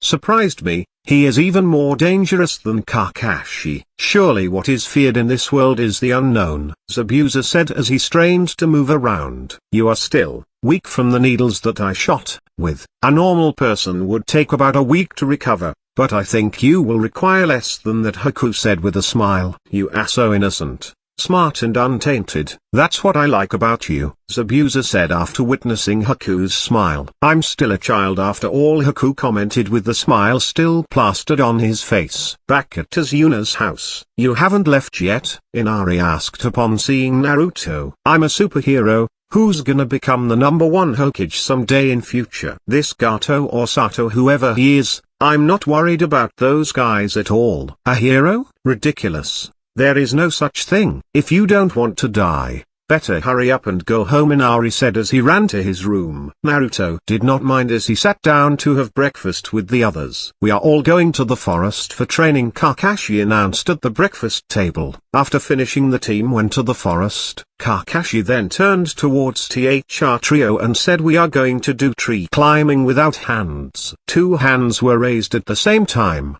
Sasuke first, Kakashi said. Is it the one in which you focus the chakra to the feet and climb? Sasuke asked. Naruto and Sasuke nodded to each other tacitly as they raced to the top, leaving Sakura at the bottom. But I wanted to. Kakashi stared at Sasuke, no longer surprised at Naruto, while Sakura totally lost her mind.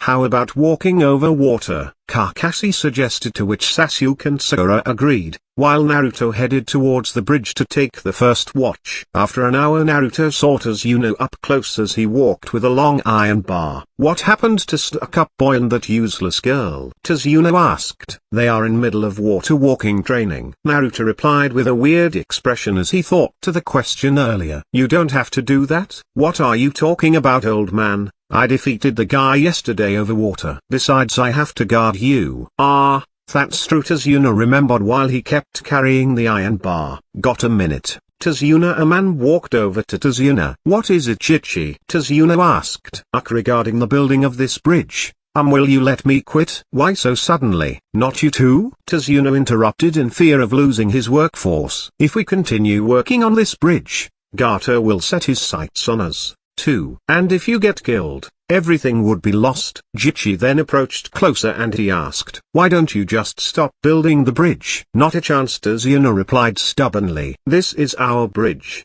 a bridge that everyone in this town has built, believing that it would generate distribution and transportation for this land that has few resources. But if it goes so far as to take our lives? Jichi hesitated. It's already afternoon. Let's call it a day, Tazuna said as he started to leave. Tazuna, Jichi called out, to which Tazuna turned back as he said, Jichi, you don't have to come back tomorrow. Meanwhile, back in training, Sasuke and Sakura had finally started to walk on water after getting drenched for the whole morning and noon. Take a break, both of you. Sakura will take the second watch, Kakashi said as he left. Sasuke, Naruto called out, we will spar in the evening today, as I am going to do my training now. Sasuke nodded and left the forest. Naruto then activated Sage Mode to sense, confirming there was no one. He went deep into his psyche. Kurama, I am going to undo the seal. I want you to hold your power back. Sure thing, Kurama replied. While Naruto undid his 8-sign seal, as suddenly felt the remnant 9 tails chakra released. Suddenly the world around him transformed and a man appeared in front of him. Dad, he called.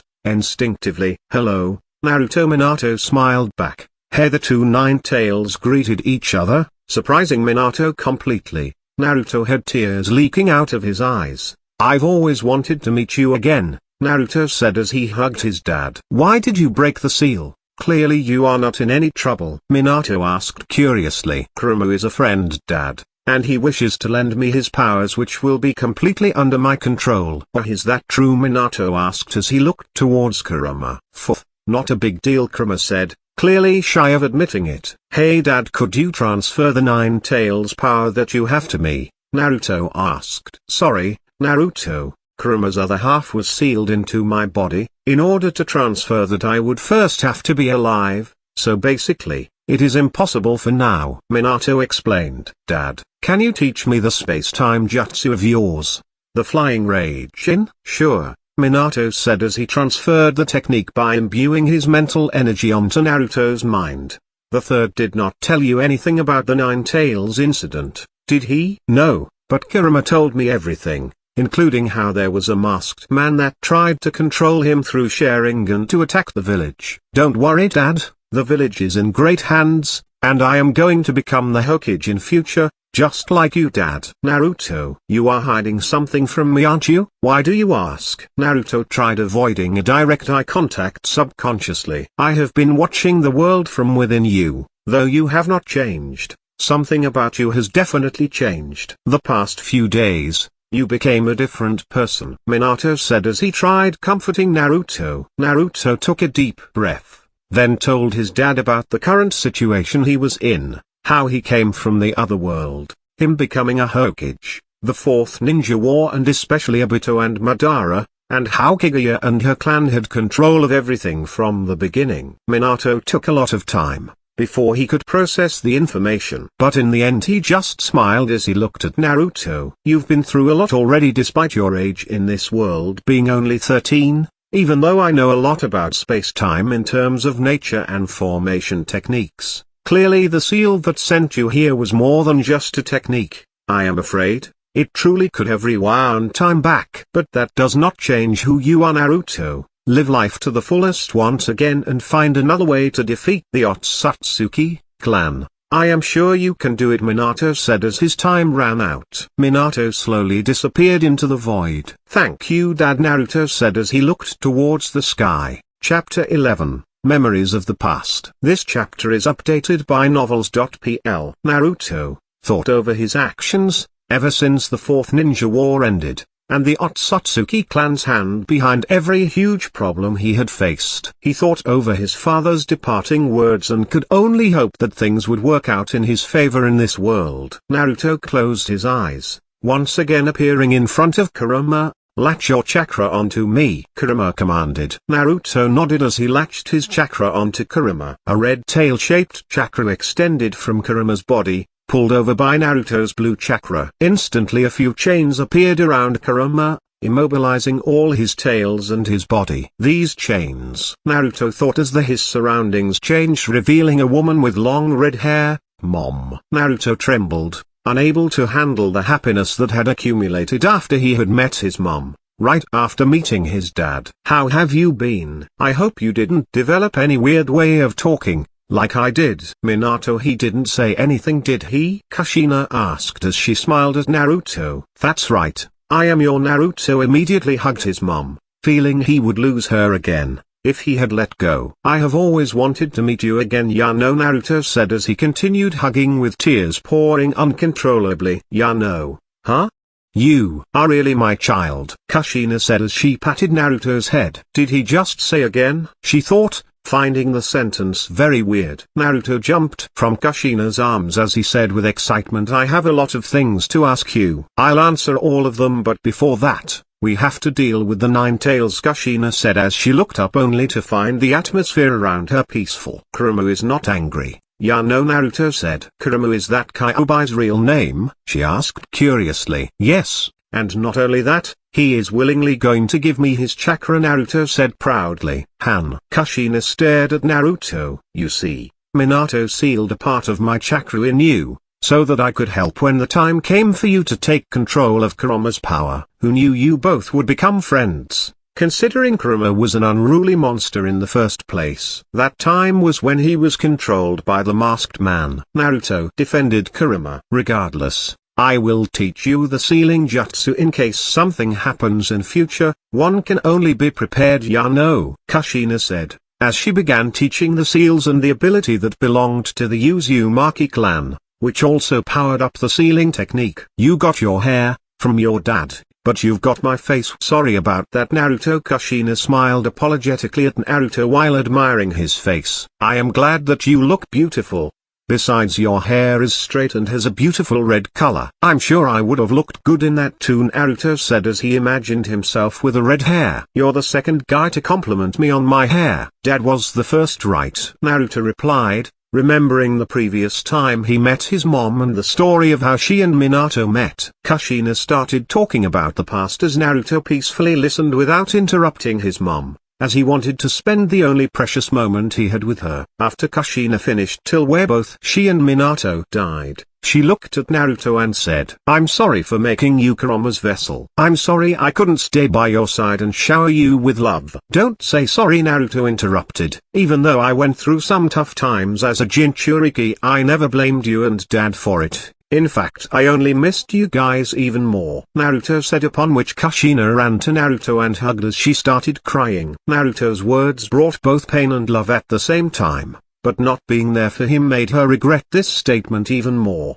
to the extent that she hated herself and started crying uncontrollably. I know that you and Dad sacrificed your lives for me, and also for the village. I'm glad I'm your son. Naruto comforted his mom. My dream is to become a Hokage. Ya no. Naruto laughed. When you combine the yellow flash with the red-blooded habanero, Kushina left for Naruto to continue. You get the orange Hokage of Konoha. Ya no. Naruto jumped up. That's really cool. Ya no. Kushina smiled back as she got up. Your dream is the continuation of mine and Minato's dream. Yeah. I'll never let Mum and Dad's dream end, Naruto declared. Naruto, Kushina murmured as her form became a bit dimmer. She realized she no longer had the energy to remain in Naruto's presence. Kushina took a deep breath, and then ran at full speed to Naruto and hugged him very tightly. Thank you for being our child, Kushina said as her body disintegrated into Mo of light. There are some special words I'll give only to the men who compliment me on my hair. I love you. These words caught Naruto by surprise once again, also reminding him of Hinata. I can finally go to where Minato is, Kushina said as she finally disappeared. Kuruma's chakra then poured into Naruto's body as he greedily absorbed it. Later Naruto got up and climbed to the top of a tree.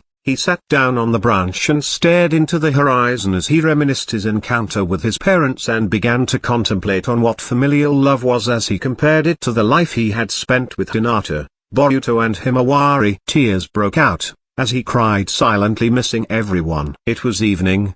By the time Sasuke had his lunch and walked around through the village before he came back to the forest, he scanned around looking for Naruto, only to see him sitting on a tree looking at the setting sun. Sasuke climbed the tree and approached Naruto silently. He saw how worn out Naruto's eyes were with impressions of having cried a lot. He contemplated deeply for a few minutes before he disturbed Naruto. You are here, Sasuke, Naruto commented as he got up. I am ready to spar, Sasuke said as he descended the tree, followed by Naruto. Before we spar, do you remember how I said you could increase your speed with chakra by up to 3 times? Yes. Listen carefully, as I explain. First, concentrate a fixed amount of chakra to the base of your feet. Second, release all that chakra in an instantaneous burst the moment your feet touches the ground, like this. Naruto demonstrated by moving his feet up. The moment he placed it on the ground burst apart as Naruto disappeared, instantly appearing about a few meters away. Repeat these 2 steps for every step you take with your feet, Naruto said as he walked to the space in front of Sasuke. Sasuke nodded as he started imitating. A few minutes later, I am ready, Sasuke said. Good, Naruto replied as they started to spar one another. Sasuke smiled as he saw improvements to his speed, but frowned the moment he knew Naruto was still wearing those weights. The evening went by as they kept sparring against each other. This is really fun. It has been a long time since we've had a meal with this many people, Tazuna commented as he was happy having a large group eat together with him. Meanwhile Naruto and Sasuke ate like beggars who hadn't seen food for a long time. Seconds please. They both raised their bowls up, upon which they glared at each other, only to then bend down and vomit the food they just ate. Naruto smiled, enjoying this rare moment of actually competing with Sasuke, as he didn't have the chances to do so, since he came to this world, while he hadn't done back in his previous world as well, considering how busy he was as a Hokage. Stop eating, if you're going to vomit, Sakura screamed at both. No, I'll eat, Sasuke commented, clearly not willing to give up this time. His reaction fired up Naruto even more as Naruto replied back, I have to eat even if it means enduring. But vomiting is different, Kakashi commented while still approving the healthy rivalry. Excuse me, why is there a torn picture hanging here? Inari was looking at this all through dinner. This torn part looks like someone who was deliberately torn off. That's the feeling I get, Sakura commented. Kakashi at this moment wanted to facepalm himself to Sakura's stupidity, but also looked expectantly for an answer in the direction of Inari's mum, who was busy in the kitchen. It's my husband. Chapter 12, Heroes, and Those Who Protect. This chapter is updated by novels.pl. He's a man who was once called a hero of this town. Tazuna continued. Inari got off the chair and left silently, not wanting to be reminded of his foster father's tragic story. Inari, where are you going? Tsunami asked, despite which Inari slammed the door as he went, completely ignoring his mother. Father, I'm always telling you not to talk about that person in front of Inari," she said angrily as she ran after Inari. Tazuna was upset, wanting to almost cry out. "What happened with Inari?" Sakura inquired. "It appears there's some kind of good reason," Kakashi interpreted. Inari had a father not related by blood. It was like they were real father and son, who got along really well. Back then, Inari was a child who laughed all the time. However, Tazuna was in tears as he started to cry while he still continued. Inari had changed ever since that incident with his father. The word bravery was eternally taken from the people of this island and from Inari. Tazuna said, "That incident. What happened to Inari?" Kakashi inquired curiously. "To explain the incident, I must first tell you about the man who was called the hero of this land." "Hero?" "It was around 3 years ago." Tazuna started to recount all the experiences Inari and the village went through. Of course, Naruto already knew about it, but he still listened while admiring Inari's dad and also thought of how Minato died to protect the village. Ever since then, Inari has changed as well as Tsunami and the townspeople. Tazuna finished in a disheartened manner. Naruto thought back to what Inari said. "Hero? That's just stupid. There's no such thing." He also thought back to how Inari went to his room and cried as he looked towards the sea. At the same time, the words his dad spoke about him having changed a bit, and the words that reminded him of his mission. Naruto got up with a burning resolve. "Where are you going?" Sakura asked. "If you are thinking about training, then you better forget it. You have already overworked your chakra," Kakashi said. "I'll prove it," Naruto said as he grabbed the door handle. "Prove what?" Sakura asked. "I'll prove that there are heroes in this world," Naruto said as he walked out the door. After coming out, Naruto turned towards the door and inscribed a mark onto it, and then left towards the forest. The next day morning, in the forest, a young boy in orange tracksuit was sleeping on the floor peacefully. Naturally, it was Naruto who slept after his intense training the earlier night. Meanwhile, a figure in a pink kimono was busy picking herbs and transferring them to the basket. The figure in the pink kimono was Haku, who was busy picking herbs to treat Zabuza's wounds. Haku turned around after picking herbs with his basket towards Naruto, who was peacefully sleeping on the grass. Haku walked over to Naruto and stared at him. Thinking back to the battle in which Zabuza was defeated in one move made him wary of Naruto as he revealed a shred of killing intent. Naruto, after reconnecting with Kurama's powers, had regained the ability to sense killing intent as he instantly reacted. This development surprised Haku to the point he was completely paralyzed by shock, whereas Naruto continued subconsciously and pinned Haku down in one move. Naruto then opened his eyes with difficulty just to witness himself riding beautiful figure. Overcome by shame, Naruto instantly jumps off and performs a doujutsu and apologizes. While apologizing, he finally remembered what Haku looked like, and became wary enough not to reveal anything as he continued on with his act. "Sorry, sweet sis. I did not do that intentionally," Naruto wailed with apologies while Haku stared at him with a blank look. How did he react like that? Is he a trained veteran? Even Jonins will not be able to react to such killing intent. Much less sensory ninjas would be able to react only after making some decisions. But this boy reacted with instinct. Haku looked at Naruto in a shocked manner. "Oh, don't worry, I just wanted to wake you up, since you would catch a cold if you were to keep sleeping here," Haku said with his voice indicative of showing care towards Naruto. "I see." "Sis, what are you doing here?" Naruto asked. "I am gathering medicinal herbs," Haku replied as he went back to start gathering the herbs next to him. Naruto also played along, gathering herbs for Haku while thinking back how close he was to getting killed back there. "You've got it hard for you in the morning, sis," Naruto said as he poured the herbs he just collected into the basket. "You too, what have you been doing in a place like this so early?" Haku asked. "Training," Naruto replied with passion. "Could it be that you are a ninja or something?" Haku asked curiously. "Yup, I'm a ninja," Naruto said proudly, sticking out his right thumb towards himself. "Hey, no kidding, you're great, aren't you?" Haku asked with a sense of admiration. Naruto started laughing in a manner of acknowledgement. "But why are you training?" Haku asked curiously. "To protect those who I care about," Naruto said as though he suddenly had a mood swing to being serious. "But you already look strong though," Haku continued. "No, No, I want to get even stronger. What for? To become the best ninja in my village, Naruto said enthusiastically. I'm going to get everyone to recognize my strength.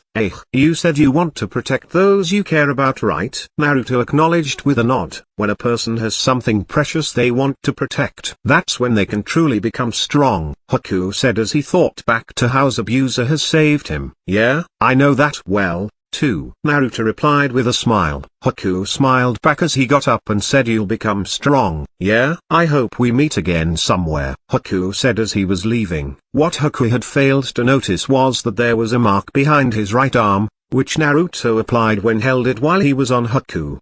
He walked a few meters forth and stopped as he said, by the way, I'm a boy. Why the hell would you wear the pink kimono in the first place? Naruto thought as he already knew Haku was a boy before. While Haku left the forest, Sasuke passed him and called Naruto to have breakfast. Back in Zabuza's hideout, you've recovered considerably, Haku said, feeling happy for Zabuza. All right, just a little more, Haku Zabuza commented. Evening time. Back in the forest, the field was riddled with holes and trees with partly broken barks, while two figures stood in the middle as they breathed heavily. Shall we go back? Sasuke asked. Okay, Naruto replied. They're late, and not just Naruto, but even Sasuke too. Sakura was complaining. Clank. The door opened. What happened to you guys? You're really muddy and really wiped out, Tazuna asked upon seeing the duo's ratty appearance. We both trained our asses off, Naruto said, appearing heroic while Sasuke leaned on him. Good you both are to start guarding Tazuna next time, Kakashi said. The duo then sat down and started eating. In just a teeny little bit, the bridge will be complete. It's thanks to you guys, Tazuna said, almost feeling a major part of the burden lifted off. Even so, don't let your guard down, Tsunami reminded the entire team. Meanwhile, Inari had a lot running in his head as he started crying. Why do you desperately work so hard until you get like that? There's no way you'd be a match for Gato's men even if you train. No matter what cool things you say or how much effort you put. The weak always lost out against the truly strong, Inari shouted out loud, hoping for Naruto and his team to still quit while they had time. Shut up. I'm not like you. Shut up, Inari interrupted as Naruto and continued speaking. Looking at you makes me sick. Sticking your nose in even though you know nothing of this land. I'm not like you who's always acting frivolous, not knowing one thing about pain. So you're just gonna cry all day like the lead in a tragedy? An idiot like you can just cry forever. You cry baby, Naruto said as he glared at Inari. Naruto, that's a bit harsh, Sakura said while Naruto got up and walked off, leaving Inari crying to himself. Outside the house, Inari faced the sea as he curled up. Got a minute? Kakashi asked as he approached Inari. Naruto didn't mean any harm with what he said. He's just uncouth. So, we heard about the story about your father from Tazuna. Like you, Naruto never had a father as a young child actually. He doesn't know either of his parents. Not only that, he didn't have a single friend. Kakashi continued. What? Inari was surprised as he turned towards Kakashi's face. However, I've never seen him sulk, be timid, or cry. He's always eager, wanting to be acknowledged by someone. If it is for the sake of that dream, he always risks his life. I suppose, he's probably tired of crying. So, he knows the true meaning of the word strong, like your father. In fact, Naruto is the only one who might understand your feelings the most. Inari looked at Kakashi, trying to confirm if all he's been hearing was the truth. There's no mistaking that he's told himself that over and over again, Kakashi said, after which Inari thought deeply over his actions. The next morning, the team left along with Tazuna towards the bridge. Tazuna and the others worked on the bridge while Naruto kept watch, using his abilities to scan the area around the bridge. After a few minutes had passed, Naruto reacted as he thought to himself. They have arrived. Chapter 13, Legendary Technique returns. This chapter is updated by novels.pl. In a tall building, at the highest floor, a man sat on the sofa as he communicated through a radio. What are you doing? I didn't hire you guys for charity work. Hey Zabuza, are you listening? The scene shifts to Zabuza and Haku standing on a boat underneath the bridge. Gato shouts on the radio as Zabuza destroys it with his foot. Shall we go? Haku. Yes. Haku responded as he looked towards the bridge. Naruto went over to Sasuke. Sasuke, it's time for your debut, he said. I have been waiting for this, Sasuke told as he gripped his fists. Boom. A sound was heard followed by a series of punches and kicks. What the heck is this? Tazuna asked as he ran towards the scene. What is going on? What happened? Tazuna wondered as he stared at his co-workers beaten to the floor. Back at Inari's house, two men with swords showed up at the door as they heard. Inari, give me a hand, Tsunami called out, unaware of the approaching crisis. I'll be right there, Inari shouted as he ran towards her. The two men outside grinned as they gripped their swords. Back on the bridge, a mist started appearing at a very high rate. Sasuke, Sakura, Naruto, they are coming, Kakashi warned, as they got into a defensive formation to protect Tazuna. Though, as soon as Kakashi spoke, four abusers appeared, causing Sasuke to grin. I'm trembling with excitement, he spoke as he disappeared from his spot, following which the clones of Zabuza retired upon getting slashed. Sasuke reappeared a few meters away, upon which Zabuza commented. Oh, he could see the water clones, eh? Well, it seems my prediction was right on the money. That little mask, Kakashi said as he stared at Haku, while Sasuke thought as he turned towards Naruto. Naruto was able to detect them way before Kakashi. Just how strong is he? So the elite shinobi of the hidden mist thing was a bald-faced light, as Yuna confirmed upon seeing Haku with Zabuza. Haku, take this brat on a 1-1, but also remember to be careful of the yellow-haired kid, Zabuza said. Haku followed by turning into a whirlwind whizzing past as he went towards Sasuke. Glang, glang. Two swords moved about, destroying the doors as the men entered the house. Tsunami turned back immediately, shocked at their sudden appearance. Are you Tazuna's daughter? The man with a beanie asked. Sorry, but you're coming with us. Crash. Ah! Tsunami shouted. Meanwhile Inari was in the bathroom washing his hands as he heard the two sounds. He immediately rushed over. Mom, don't come out. Get out of here, quick! Tsunami screamed,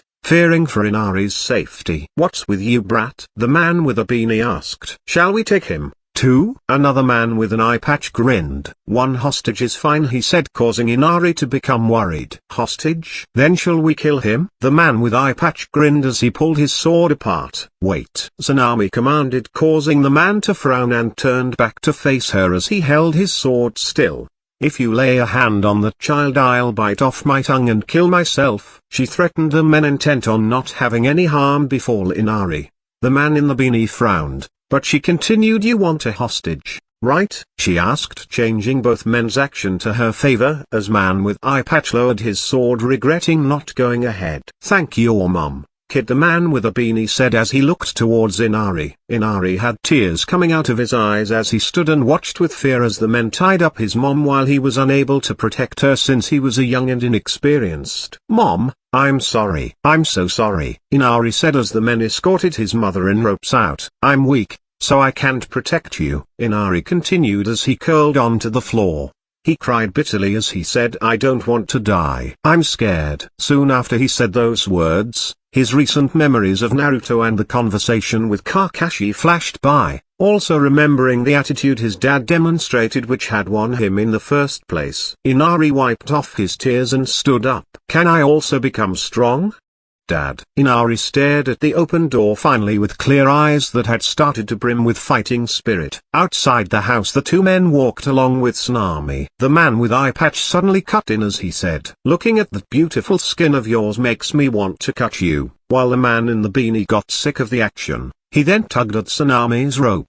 Hey, walk faster. Wait. Inari screamed from behind. Inari. What? It's just that kid from before. The man with eye patch commented, finding the turn of events interesting. Get away from my mom, Inari shouted again as he started running towards the trio. Men, this brat's hopeless. The man with eye patch sighed. Let's do this. The one with the beanie commanded, no longer bothering about Inari's life or death. Ah, Inari shouted as he continued running without hesitation. If you do that,